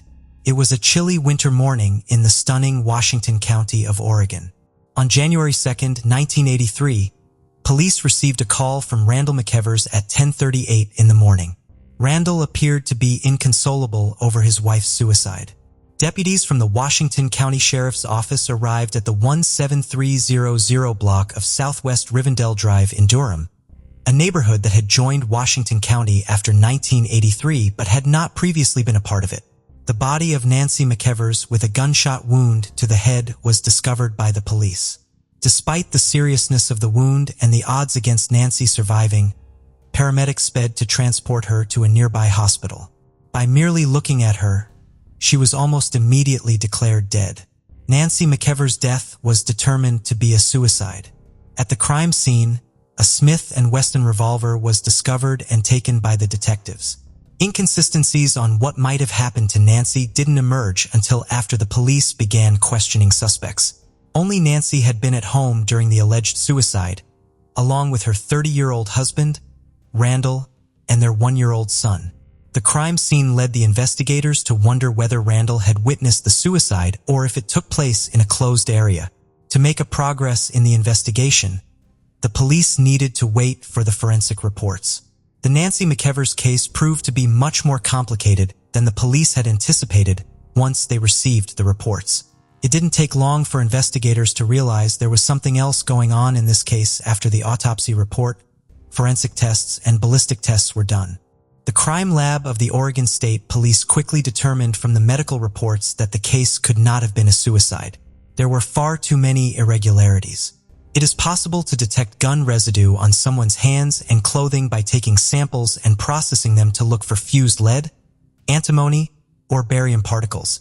The first discrepancy was that Nancy's hands were free of any signs of gunshot wounds, but it didn't directly demonstrate anything. This is because the residue can easily be washed away when it comes into contact with other things and can only be detected 6 to 8 hours after the shot was fired. So, even though it was a significant discovery, it was insufficient. When the medical examiner stated that Nancy's wound was too wide to be a suicide case, the second inconsistency appeared. The distance between the person and the gun's muzzle increases with the size of the wound. The report also mentioned that Nancy was battling or attempting to defend herself if there were charred particles on her clothing. With her husband Randall and their 1-year-old child, Nancy had been at home by herself. There were no other people present and no instances of forced entry, according to Randall. The police had, of course, located their main suspect. Detectives began questioning Randall as soon as they could. He gave them the essentials, then admitted that he and Nancy had been fighting over the gun and that during the commotion, he couldn't remember who had pulled the trigger. Randall changed his story, withdrew his statement, and gave the officers a new one after the police poked and prodded him further. He admitted to the police that he had just walked in when Nancy pulled the trigger. By the time Randall entered the room and realized what was happening, she had already shot herself. These two iterations were utterly incompatible with one another. The detective spoke with Nancy's friends, family, and co-workers because it was crucial to learn the truth about what had actually occurred. Every one of them believed Randall was somehow connected to her demise. In order to finally make sense of the situation and establish a solid case against Nancy's husband, the police had only needed a little bit more proof. 2 days after the initial interrogation, the police therefore called Randall in for another round of questioning. They were unable to elicit a confession from him.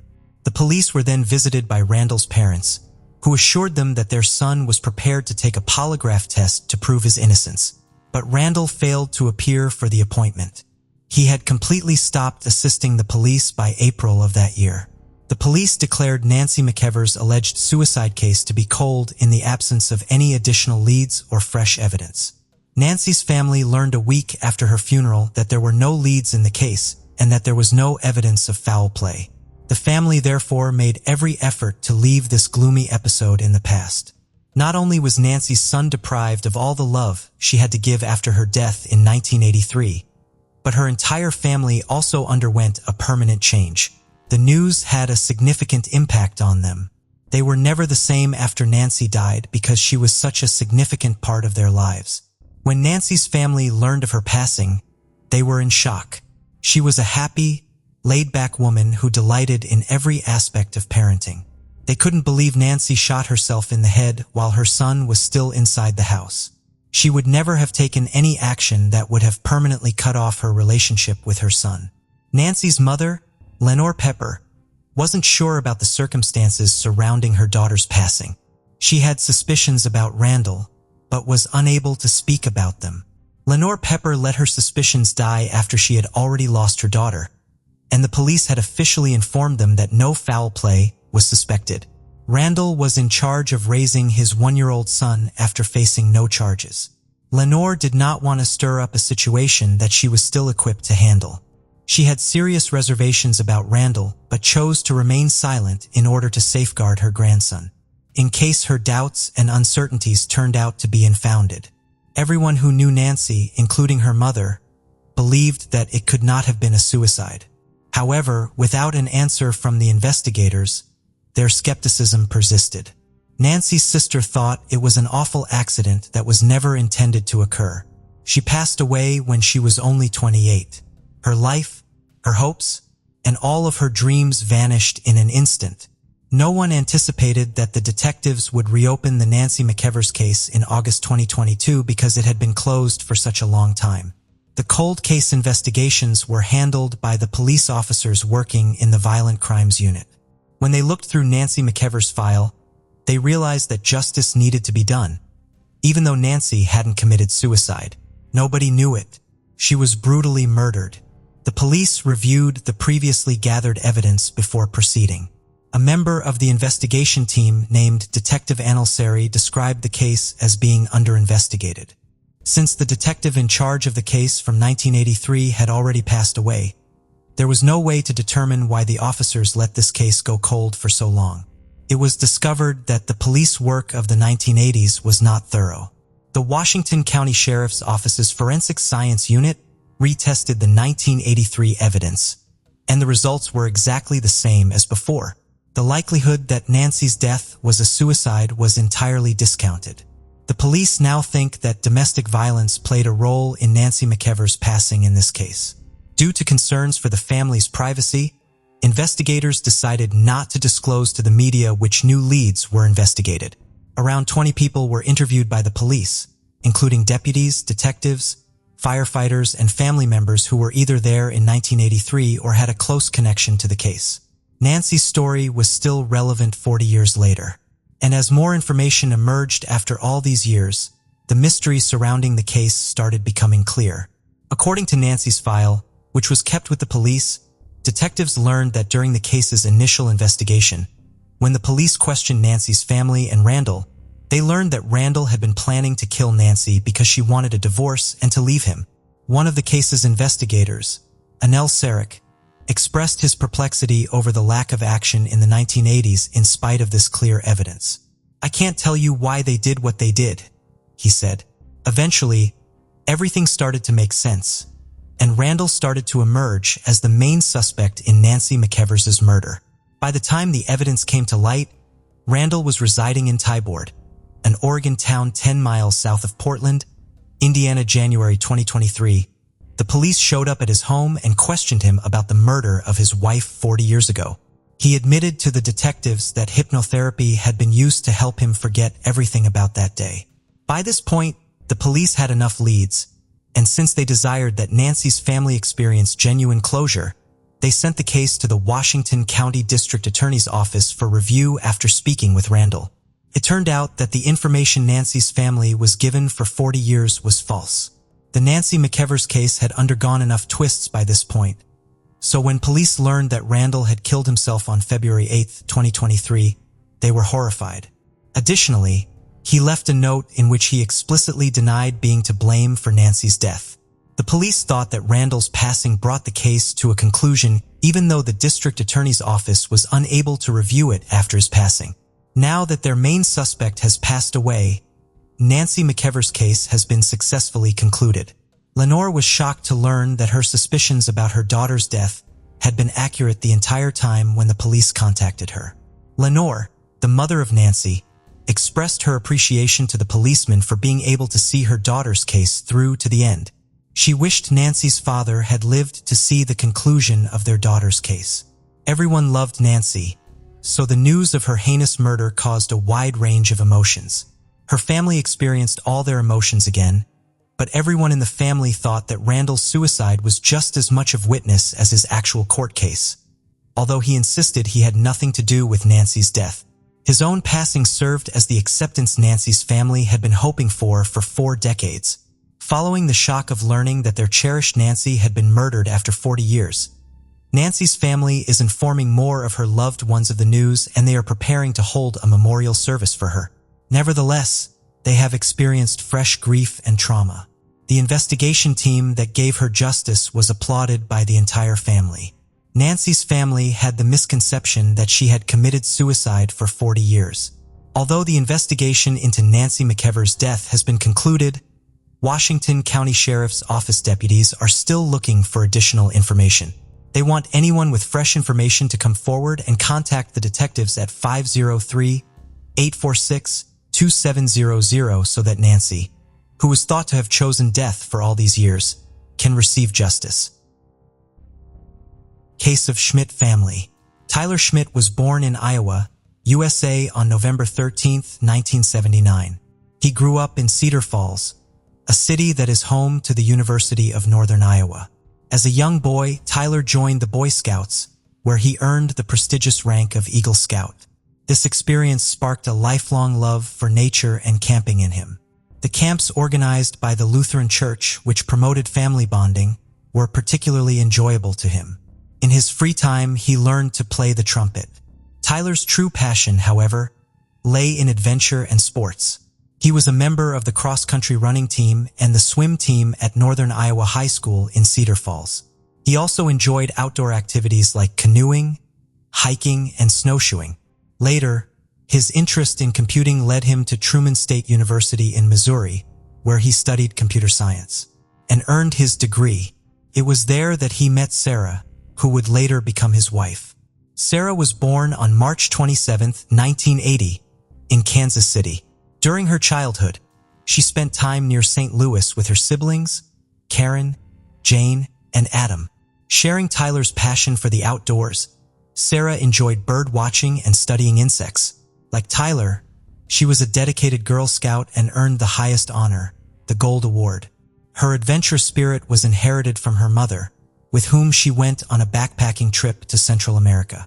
It's no wonder that Tyler knew Sarah was his soulmate when he met her as a student. Sarah excelled academically and demonstrated exceptional leadership skills, particularly in student projects focused on enhancing school life. Her positive leadership and inclination earned her the prestigious Truman Scholarship. While still at Washington High School in Washington, Missouri, this scholarship led her to Truman State University, where she met Tyler. As they fell deeply in love, she readily accepted his marriage proposal. Both Tyler's and Sarah's families supported their decision to marry, recognizing that they were perfect for each other and destined to build a beautiful family together. On June 22, 2002, guests gathered at St. John Lutheran Church for Tyler and Sarah's wedding. Family members took their seats while Sarah waited outside with her father. At 22, the couple exchanged vows, promising to stay together until death parted them. They chose Boundary Waters for their 10-day honeymoon, sharing a love for nature. In the initial 10 years of their marriage, Tyler and Sarah prioritized establishing financial security and advancing their professional careers. After completing their undergraduate degrees in Missouri, the couple relocated to Lawrence, where they pursued their master's degrees at the University of Kansas. Sarah eventually worked as a computer science expert, while Tyler held jobs at a supermarket, a delivery company, and UPS. He also had a long-term career at a company specializing in business billing and payments, which lasted for 18 years. During this period, the Schmidt's marriage was filled with exciting experiences beyond their professional commitments. The couple made it a point to spend quality time together, exploring new outdoor destinations and engaging in various activities. They regularly socialized with family and friends, bonding over their shared love of board games. Occasionally, they participated in events organized by the Lutheran Church. As enthusiastic fans of the Kansas Jayhawks, They attended basketball tournaments held at the Allen Fieldhouse. The year 2013 was a mix of sadness and happiness for the couple. They suffered a significant loss when Sarah's father passed away from a heart attack, leaving his loved ones in grief. However, 2 years later in 2015, they experienced the joys of parenthood with the birth of their son, Arlo. In 2018, they welcomed their beautiful daughter, Lula Schmidt, into the world. When Arlo turned 6 and Lula was 3, the family made the decision to move to Cedar Falls to be closer to Tyler's family. The community of Cedar Falls warmly welcomed them, and soon they became active members of it. Tyler continued his work as a software engineer, while Sarah took on a role as an assistant at the city's public library. The children enrolled in the preschool program at Lincoln Elementary School. Tyler and Sarah were renowned for their kind nature and willingness to lend a helping hand, making everyone around them feel valued and important. This dedication earned them the admiration and affection of their neighbors and the entire community.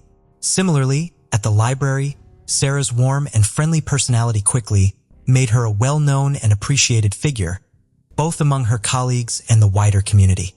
The couple instilled their passion for outdoor activities and nature in their children, Arlo and Lula. In 2021, they began taking their kids camping, and despite their busy schedules, the children loved these trips so much that the parents made time for them whenever possible. By mid-2022, Sarah's workload had increased significantly. She took a day off in June to celebrate their 20th wedding anniversary and planned another day off in July for a family vacation. She had to finish a project for the library by July 26th, but was determined not to let it interfere with the family's plans. During the week of July 11th, Sarah told her brother's wife that she would be taking the kids camping at Makata Cave State Park in Jackson County, Iowa, a popular destination known for its 13 impressive caves and stunning natural landscapes. On Thursday, July 21st, the family packed up their car and drove 140 miles to reach Makata Caves. The Schmidt family, Tyler and Sarah, both 42, and their children Arlo, 9, and Lula, 7, arrived at the campsite before 5 p.m. As the camping area was crowded, they set up near the park's entrance. A few hours later, around 7 p.m., another family parked their vehicle about 200 feet from the initial family's tent. This family consisted of Joe and Cecilia Sherwin, and their 23-year-old son Anthony, who hailed from Nebraska. The Sherwins proceeded to set up 2 separate tents, one for Joe and Cecilia, and another for their son Anthony. At the time, they were on their way back home following a week-and-a-half-long camping trip that had taken them to Michigan's Upper Peninsula. The journey had been an enjoyable experience, and it had brought Joe, Cecilia, and Anthony closer together. Anthony was a devoted son, praised by his mom for his kind and sensitive nature. He was an excellent student and entrepreneur, working on a lucrative business venture that would financially support his parents. Though his mom, Cecilia, didn't know the details, Anthony kept her updated, mentioning only that his project involved secure emails. At Makata Caves, the campers retired to their tents as night fell. However, their peaceful slumber was disrupted before dawn on July 22nd by the sudden sound of gunshots. Just prior to the commotion, a man clad in black had entered the Schmidt's tent, attacking Tyler and then Sarah. Arlo, who had been asleep, was awakened by his sister Lula's screams. As he turned, he was met with a horrifying sight: blood inside the tent. Frantic with fear, he managed to escape and ran to seek help. As he fled, he heard one final shot. Meanwhile, Cecilia and Joe, who were camped nearby, rushed out of their tent amidst the chaos. Joe searched frantically for his son among the campers, asking if anyone had seen him. Arlo, still in a state of panic, continued to run until he encountered the sheriffs. He was screaming for help, explaining that his parents had been shot. Cecilia grasped his hand and ran with him to the park entrance. Once there, terrified and unsure of what had transpired, she pulled out her phone and dialed 911. She was beside herself with worry, fearing that her son might be among the victims, since he had been sleeping near the tent where the shots had come from. Cecilia called the Jackson County 911 operator to report hearing gunshots, but she struggled to pronounce the name of the park where she was. making it difficult to convey her location. She explained that she was with a boy who claimed that his parents had been shot. The call between Cecilia and 911 lasted 23 minutes as she answered the operator's questions. The operator relayed the attack to the police and park rangers, but the call was briefly disconnected. Cecilia persisted and called back, only to be put on hold while the dispatcher contacted emergency responders. Despite the tense and nervous atmosphere in the park, Cecilia remained calm, thanks to the adrenaline. After providing details about their exact location, she handed the phone to Arlo, the boy. He told the dispatcher that he was in a tent with his mom, sister, and dad, and when he woke up, he saw someone dressed in black holding a gun. When the 911 operator asked the child where his father was, he paused before responding that he thought his father was hurt. At 6:30 a.m., police officers and paramedics arrived at the campsite to find a horrific scene. All occupants of the Schmidt's tent were dead. The once peaceful campsite had become a crime scene. Law enforcement immediately launched a search for the shooter, who could have been anywhere. The tactical team swiftly evacuated Makoka Cave State Park and Camp Shalom, a nearby Christian summer camp, located 1.5 miles from the attack site. As officials evacuated visitors, they gathered them outside the park.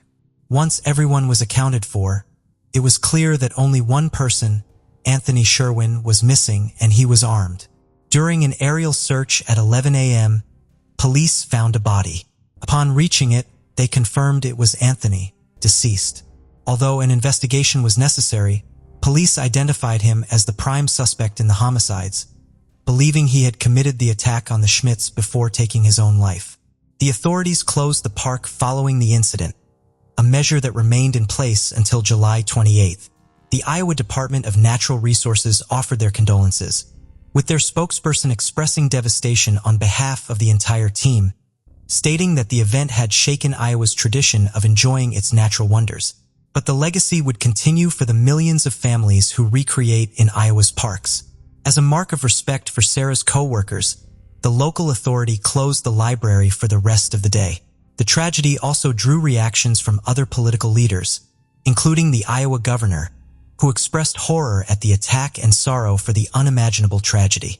A U.S. House representative from Iowa tweeted that it was a senseless and horrific crime. Sarah's family was devastated when they lost her.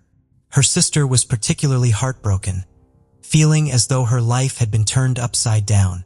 She couldn't accept that Sarah was gone, and that she would no longer be able to pick up the phone and talk to her or watch her niece grow up. Family members came from as far away as North Dakota, Texas, and Michigan to attend the private funeral service, which was held at Greenwood Cemetery on August 2nd. Meanwhile, as the loved ones of the Schmidts coped with their grief and tried to console and care for Arlo, the authorities continued their investigation into the brutal crime. According to the Iowa Department of Public Safety's findings, which were based on the autopsy results, Tyler died from a gunshot wound and multiple sharp force injuries. Sarah's death was caused by sharp force injuries alone, and their young daughter was both shot and strangled.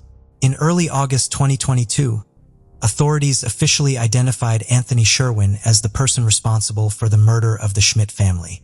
Sherwin, 23, had no prior criminal record and acted alone before taking his own life, according to the police. The investigation failed to uncover any motive behind the attack. The assistant director of the Division of Criminal Investigation clarified that there was no established connection between Anthony and the Schmidt family prior to the incident, despite them being neighboring campers.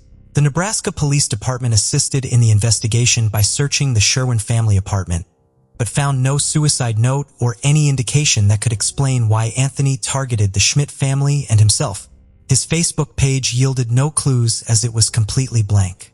Regarding the weapon used in the attack, the assistant director of the Iowa Division of Criminal Investigation reported that a single hand-assembled firearm was recovered near Anthony's body.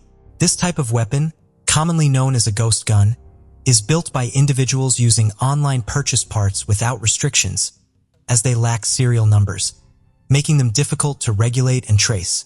Anthony's parents confirmed that their son had built his own weapon using online instructions. However, they clarified that he did this as a challenge, not because he wanted to own a gun. They emphasized that Anthony was responsible and had never hurt anyone or any animal. The parents, Cecilia and her husband, said their family had never owned guns before. But due to Nebraska's rising crime rates, they decided to acquire some. Because they were new to handling guns, they even took classes to learn how to use them properly. They brought the homemade gun on their trip to protect themselves from crime and possible bear attacks, which they had experienced before while camping. They intended to get rid of the gun later. When they returned home, Anthony's parents were determined to prove their son's innocence. They believed he was a victim of murder, not the killer. According to his mother, an independent autopsy report showed that Anthony had been shot twice, not once as the police claimed. She was puzzled by how he could have shot himself a second time, which challenged the authorities' suicide theory. They also questioned the description of the clothing the attacker wore. Cecilia remembered telling the 911 operator that the attacker was wearing black, which didn't match what her son had on, green shorts she had given him the day before the tragedy occurred. Furthermore, Cecilia and Joe claimed that the police did not reveal where they found Anthony's body, or whether the weapon he supposedly used to take his own life was the same one used in the attack on the Schmidts. Cecilia sent an email to the media outlining her concerns about the investigation into her son Anthony's death. She emphasized that Anthony had too many reasons to live and would not have abandoned everything in such a way.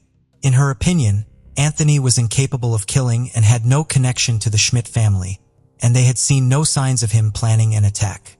When she asked investigators if they had conducted a ballistic test to confirm matches, they did not respond. Similarly, when Anthony's parents requested the final investigation report to commission an independent review, they received no response. In January 2023, a media outlet submitted a request for public records related to the case under Iowa's Open Records Law and the Freedom of Information Act. The request included incident reports, investigation documents, crime scene summaries, and autopsy reports. However, Devin McClone from the Iowa Department of Public Safety Commissioner responded that the requested records were not public, and the office could only share the immediate facts and circumstances of the case, as provided in the press release links. A few days after the tragedy, a media outlet emailed the official to ask if the weapon Anthony used to take his own life was the same one used in the murders, but she never responded. As it stands, the police believe that Anthony Sherwin was a random killer who brutally murdered 3 beloved members of a Cedar Falls family. However, the family of Cecilia and Joe refuses to accept that their son, who was kind and studious, was involved in the crime. They insist that he was another innocent victim and are determined to prove his innocence. Arlo, the sole survivor of the massacre, was taken in by his aunt and uncle in Cedar Falls. In an interview with a local newspaper, Sarah's brother proudly described his nephew as brave and reported that he was doing well mentally. The GoFundMe page set up after the tragedy continues to receive donations to support Arlo's care and education. Case of Vincent Brothers. Vincent Brothers, a beloved principal in Bakersfield, California, was informed that on Tuesday, July 8, 2003, his wife, children, and mother-in-law were tragically found murdered in their home.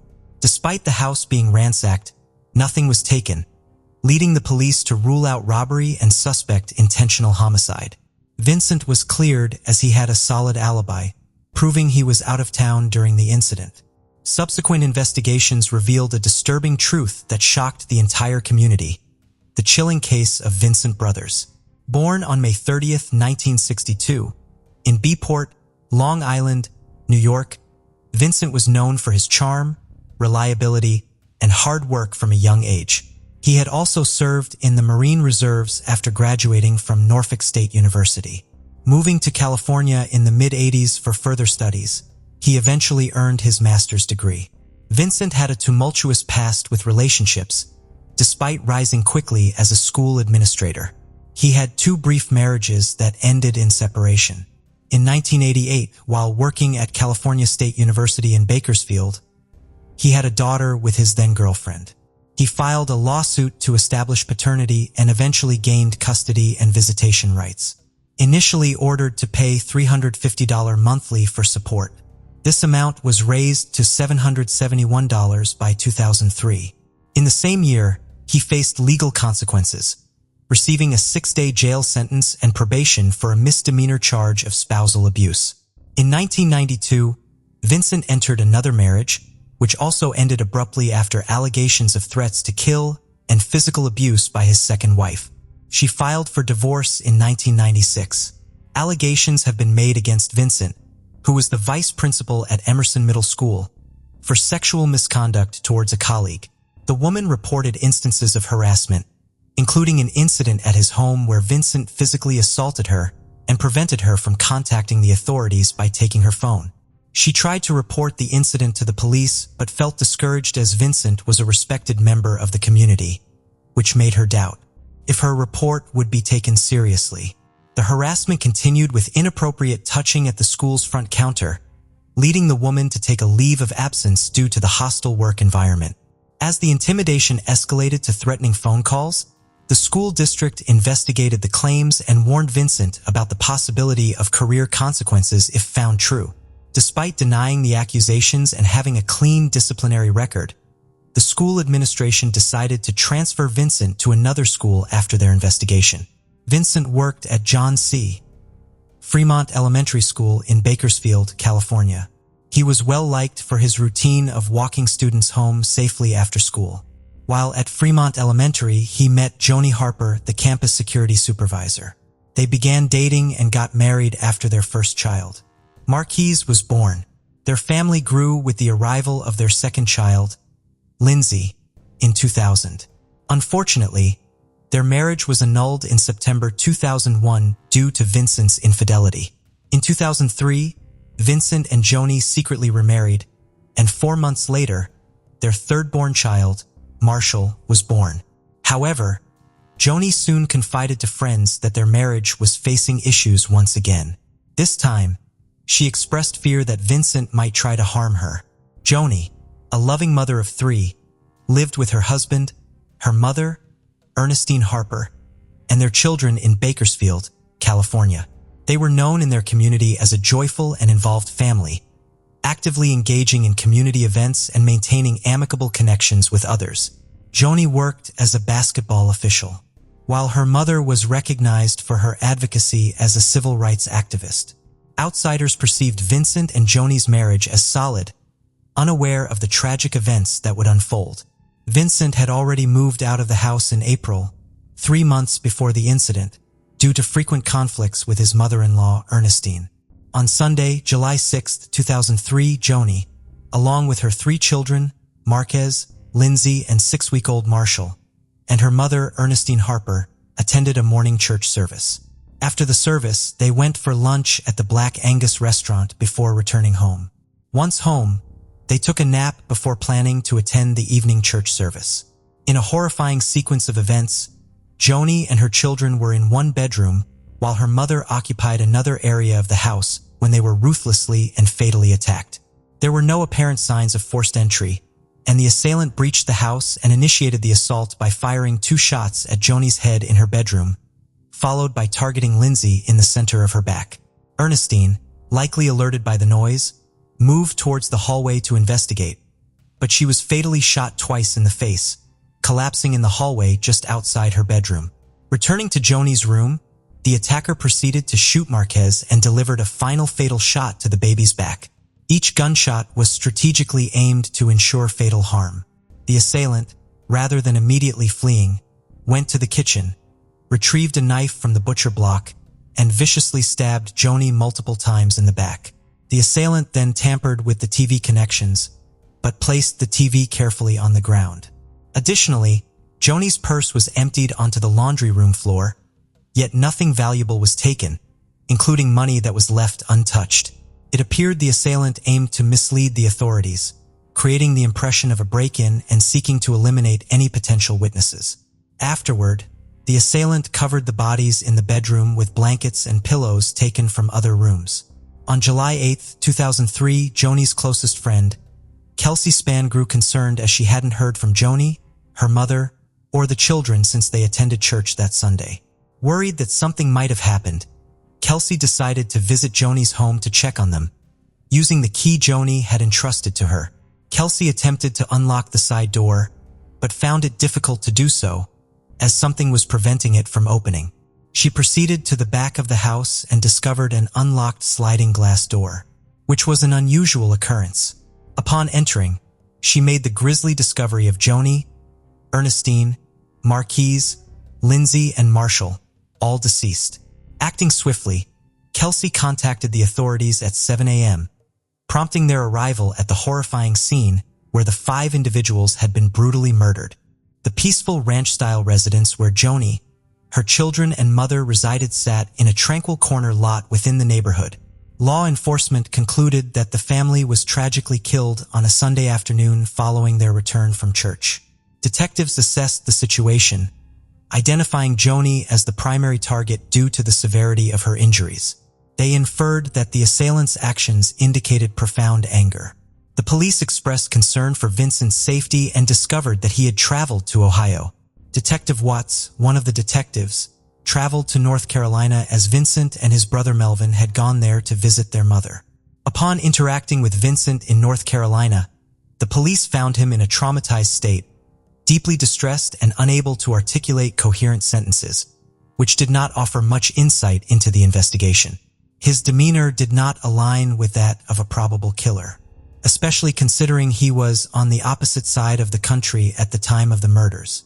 They initially excluded him as a suspect, and Vincent also provided receipts confirming purchases made on the days surrounding the tragedy, solidifying his absence from Bakersfield, California, where the horrific events unfolded. However, Detective Watts still had doubts. He noticed that Vincent never asked about how his wife and children died on July 11, 2003. Vincent Brothers returned to Los Angeles, but was notably absent from his family's memorial service. However, on July 16, 2003, he attended their funeral. As the police investigated further, they discovered that Vincent had moved out from his family's residence in April 2003 and was no longer living with them. His wife, Joni, had been planning a second divorce and intended to seek child support for their children. Authorities also uncovered Vincent's history of violence against women, leading to a closer scrutiny of his alibi. Further scrutiny revealed surveillance videos from store checkouts depicting Melvin, not Vincent, making purchases. Confronted with this evidence, Melvin disclosed that Vincent instructed him to visit various stores at specific times, using Vincent's name instead of his own. Police could not locate any witnesses who had seen Vincent during the tragic period. According to Melvin and the family, they had not encountered Vincent from the evening of July 4th to the evening of July 7th. Despite their efforts, authorities lacked direct evidence linking Vincent to the murders. Vincent Brothers had rented a Dodge Neon upon his arrival in Columbus, Ohio, and stayed at his brother's house.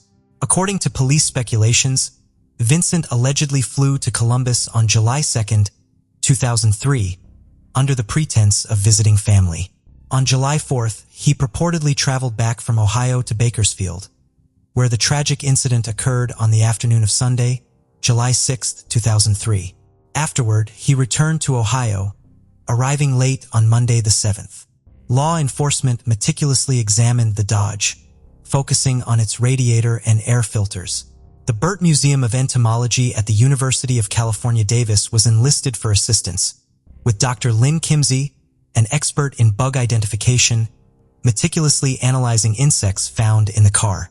Dr. Kimsey's examination unveiled over 100 insects, meticulously identified by species, notably some exclusive to the western region beyond the Rockies.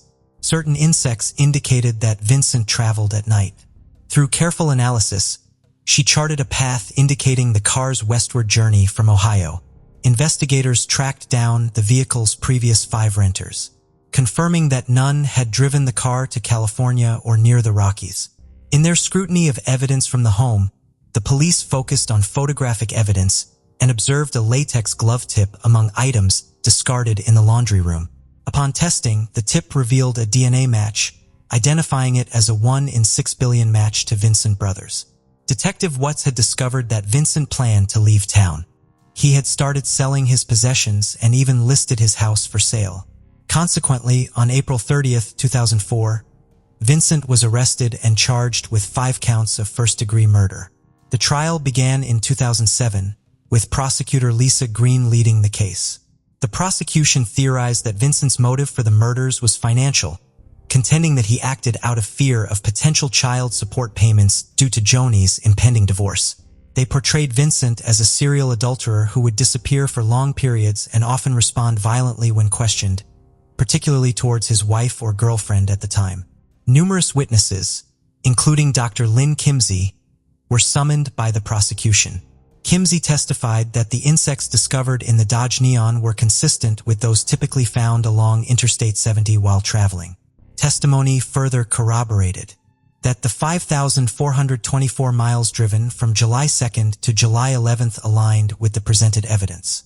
However, when Melvin testified, he attempted to retract his previous statements, claiming that he had lied to the police regarding Vincent providing him with a credit card to use. The defense countered by presenting an expert in high-speed driving. The expert asserted the difficulty of maintaining an average speed of 70 miles per hour throughout the journey from Ohio to California. They contended that such a trip would have been impossible for Vincent to accomplish. Additionally, their own pathologists took the stand, testifying that the murders likely occurred as late as Monday morning on July 7, 2003. To support their case, the defense presented interrogation tapes intended to demonstrate that Melvin had been coerced by the police into altering his testimony. They also brought forth a witness to a car incident that Vincent claimed occurred on Sunday morning. In this incident, a boy on a bicycle collided with Vincent's rental car at an intersection. While this incident was not reported to the police due to a lack of damages or injuries, the prosecution diligently sought to verify the bike accident story. Detective Watts traveled back to Ohio and located Tom Belieb, a car dealer who flew to California to testify. Lebby confirmed that he was driving during the bike accident and that the boy collided with his car while he was stationary at an intersection. The defense strategy involved presenting Vincent's other brother, Troy, as Vincent's alibi witness. Troy was intended to testify that he had flown in from New York and spent that Saturday and Sunday with Vincent touring different state colleges in Ohio. Vincent had expressed interest in applying to these colleges to further his graduate studies. However, complications arose when, after lunch on the day Troy was scheduled to testify, he was nowhere to be seen. Consequently, Vincent himself took the stand, vehemently denying any extramarital affairs and adamantly refuting the accusation of murdering his family. Throughout his testimony, Vincent frequently broke down in tears. The prosecution brought in Franklin School principal Carla Toya as a witness. She testified about her involvement with Vincent, dating back to the year his son was born in 1996, and their on and off relationship until 2002 when she ended it. Toya then confessed that she and Vincent had been intimate just weeks before the family tragedy, contradicting Vincent's staunch denial of previous affairs. This revelation undermined Vincent's claims of fidelity. The prosecution posited that the crime had been meticulously premeditated, acquiring knowledge of the family's Sunday routine, granting the killer control and a window of opportunity.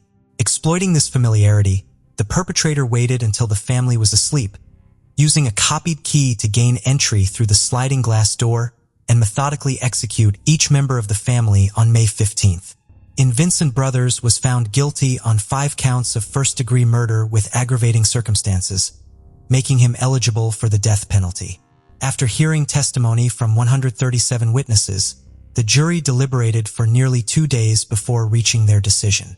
Following the verdict, Vincent was escorted from the courtroom and returned to Laro Detention Facility under strict security. On September 27th, Judge Michael Bush of the Deer County Superior Court sentenced Vincent Brothers to death by lethal injection.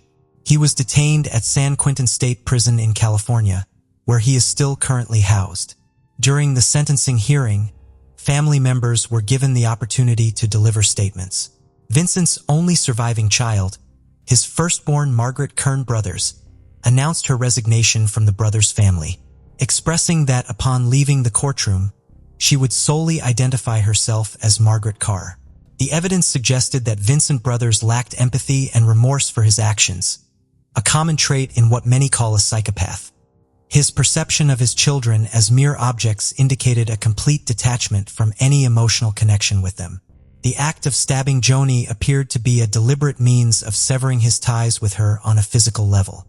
His action of covering the victims seemed to indicate an attempt to shield himself from confronting the aftermath of his deeds, suggesting a deeply personal involvement in these killings. It is a tragic and unfortunate reality that the victims faced against this monstrous individual.